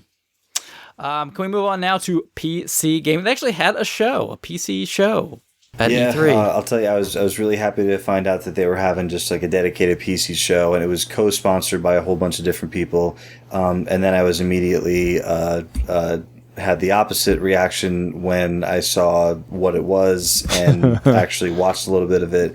It was formatted like a talk show, which is terrible, and nothing of value was shown. Okay. And Killing Floor is a popular game on popular multiplayer game on the PC. New free content coming very shortly. Okay, great. Rising Storm 2 Vietnam, no one cares. Killer Instinct, okay, cool. Already an Xbox for the last couple of years, coming to PC, great. Gears of War Ultimate, that's kind of cool, but it's weird because if you have an Xbox One with that new game streaming thing, then you can play it on your PC anyway. Planet Coaster, StarCraft 2, Here's of the Storm, No Man's Sky. No Man's Sky, I don't know if I knew was coming to the PC, so I did find that out then. But the format of the show was terrible. Nothing really of value was shown. It was kind of a disappointing show. But at the same time, I mean, the PC world doesn't really pay attention to this show, so I guess they couldn't get anyone to, force anyone to reveal news. Okay. Well, couple quick rapid fire bits just to wrap things up a little bit on this. Things that weren't particularly highlighted inside a show. So, Guitar Hero Live, Krabby. Excited? It looks bad. Of course it looks bad. Yeah. I love Guitar Hero, but it looks so bad. Yeah, it's unfair to call this game Guitar Hero. It might push me into the Rock Band camp for this gen. Welcome to the party, buddy. Welcome to the party. Bill, Battleborn. It's like Borderlands, but not Borderlands. Yeah, it looks very Borderlandsy.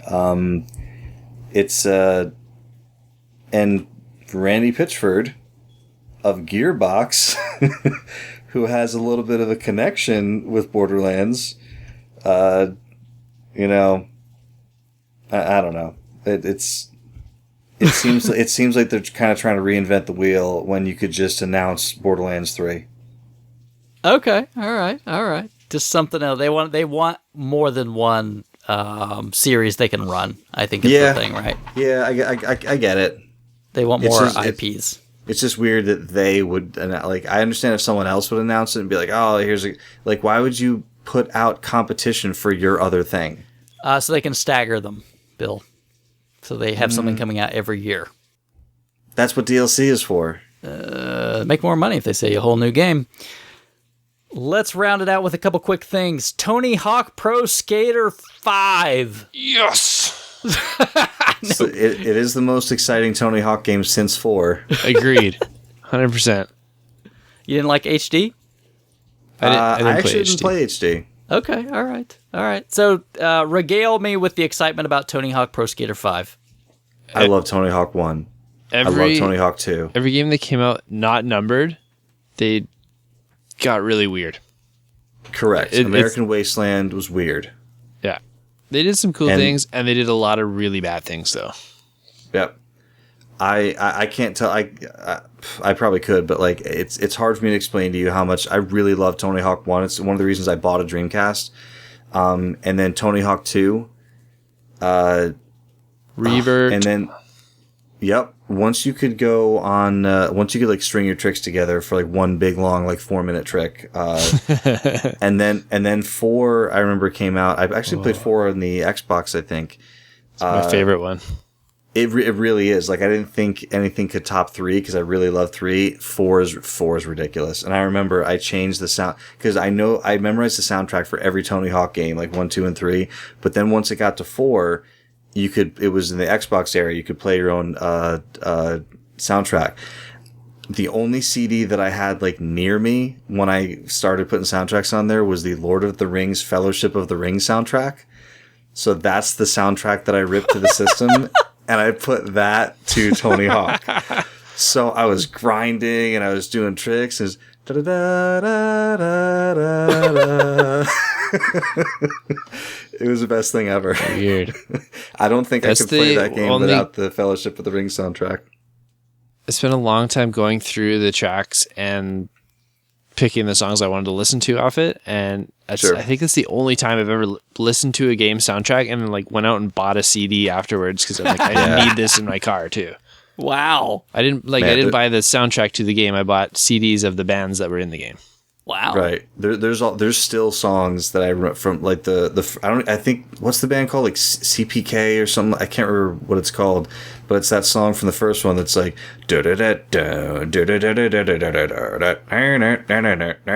like I still hear the songs from that game in my head. The soundtracks were always so good. Goldfinger was on this. Yeah. No, I'm not. I know we're spending more time on this than we have on some other stuff, but it's worth it. I just miss Tony Hawk 1 through 4. Yeah.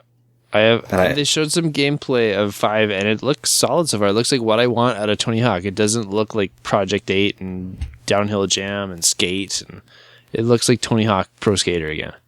Mm-hmm. So both of you guys are in. Depending on, I don't think it's a $60 game for me, but yeah, I definitely will own it.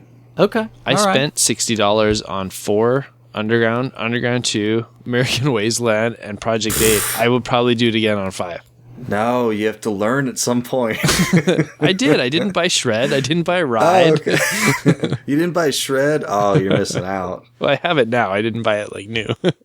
Oh, okay. All right. Let's wrap up with just a couple quick opinions. So, first off, let's go with the game of the show. Bill, NHL 16. NHL, okay, I'll give you that. No, that's fine. That's a known quantity.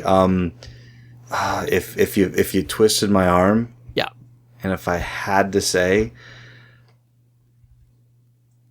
there's a lot of games that I'm really into, but I gotta say, Bill, I gotta tell you, I really, really, really spent such a large amount of my time playing Vegas 1 and 2. With so many different groups of friends over the years. Siege is one that really kind of hit close to home for me. So if I had to pick one thing that I didn't know about, a whole lot about going in that I'm really, really, really thrilled for, it's got to be Siege. Krabby?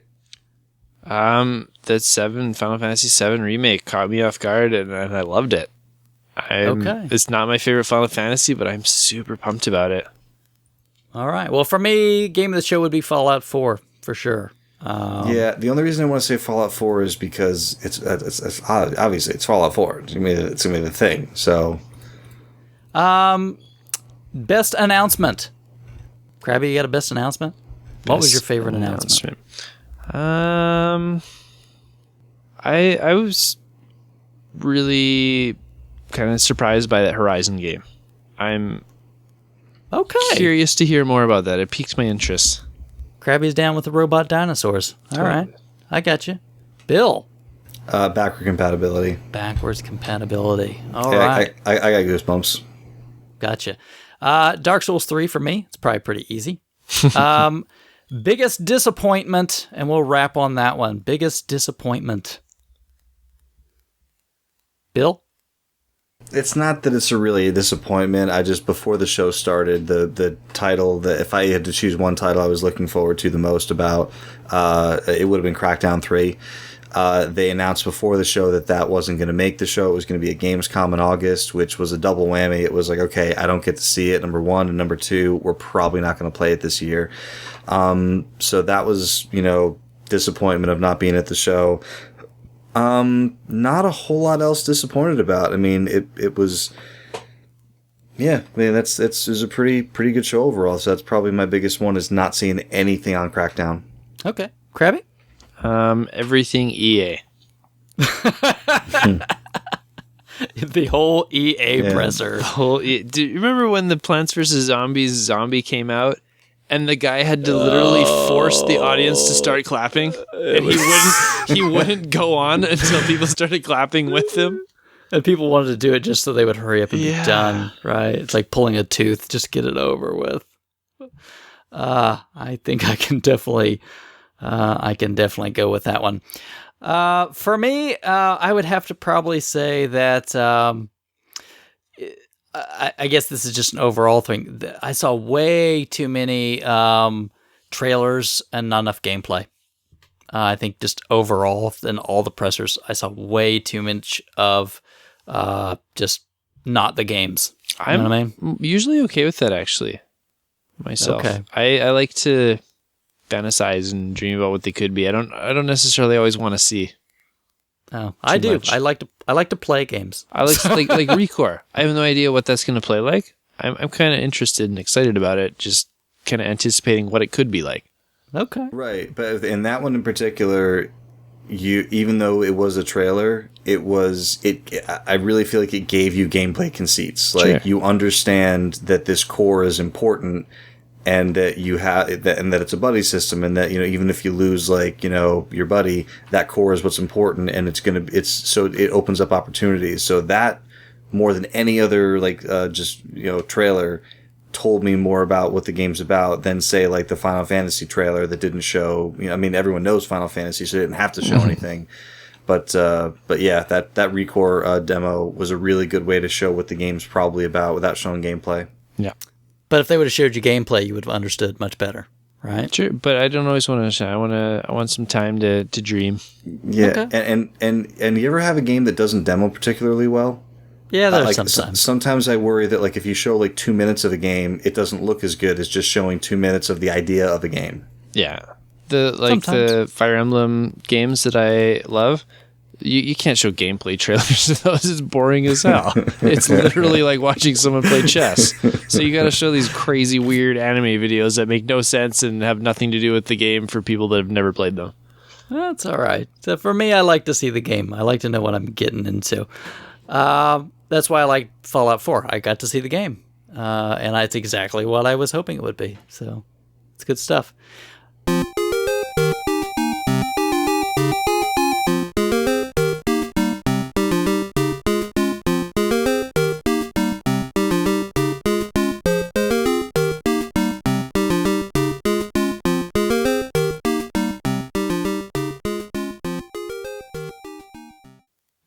All right, well, thanks everybody for tuning in to our E3 special. Krabby, thanks. Thanks for doing your due diligence and watching way too much E3 stuff with your buddies. Oh, it's fun. I did it last year with Floyd and Mike, and this year we had even more people over. And next year we should be in the new store, so I'm going to see how many people I can possibly get to watch it with me, and I think it'll be a lot of fun. Awesome. Bill, Bill, chiming in on the texting. I appreciate the back and forth during the shows. Sure. Yeah, it's like I said, it's the best show in years. I think everyone was solid, even the ones who I wasn't super interested in. They all had pretty solid showings. Yeah, I think all in all it was a really solid year with a lot of great titles coming out. It made me excited to see what's next. It's a good time to be a gamer, and I really liked it. So we'll catch all you guys next time.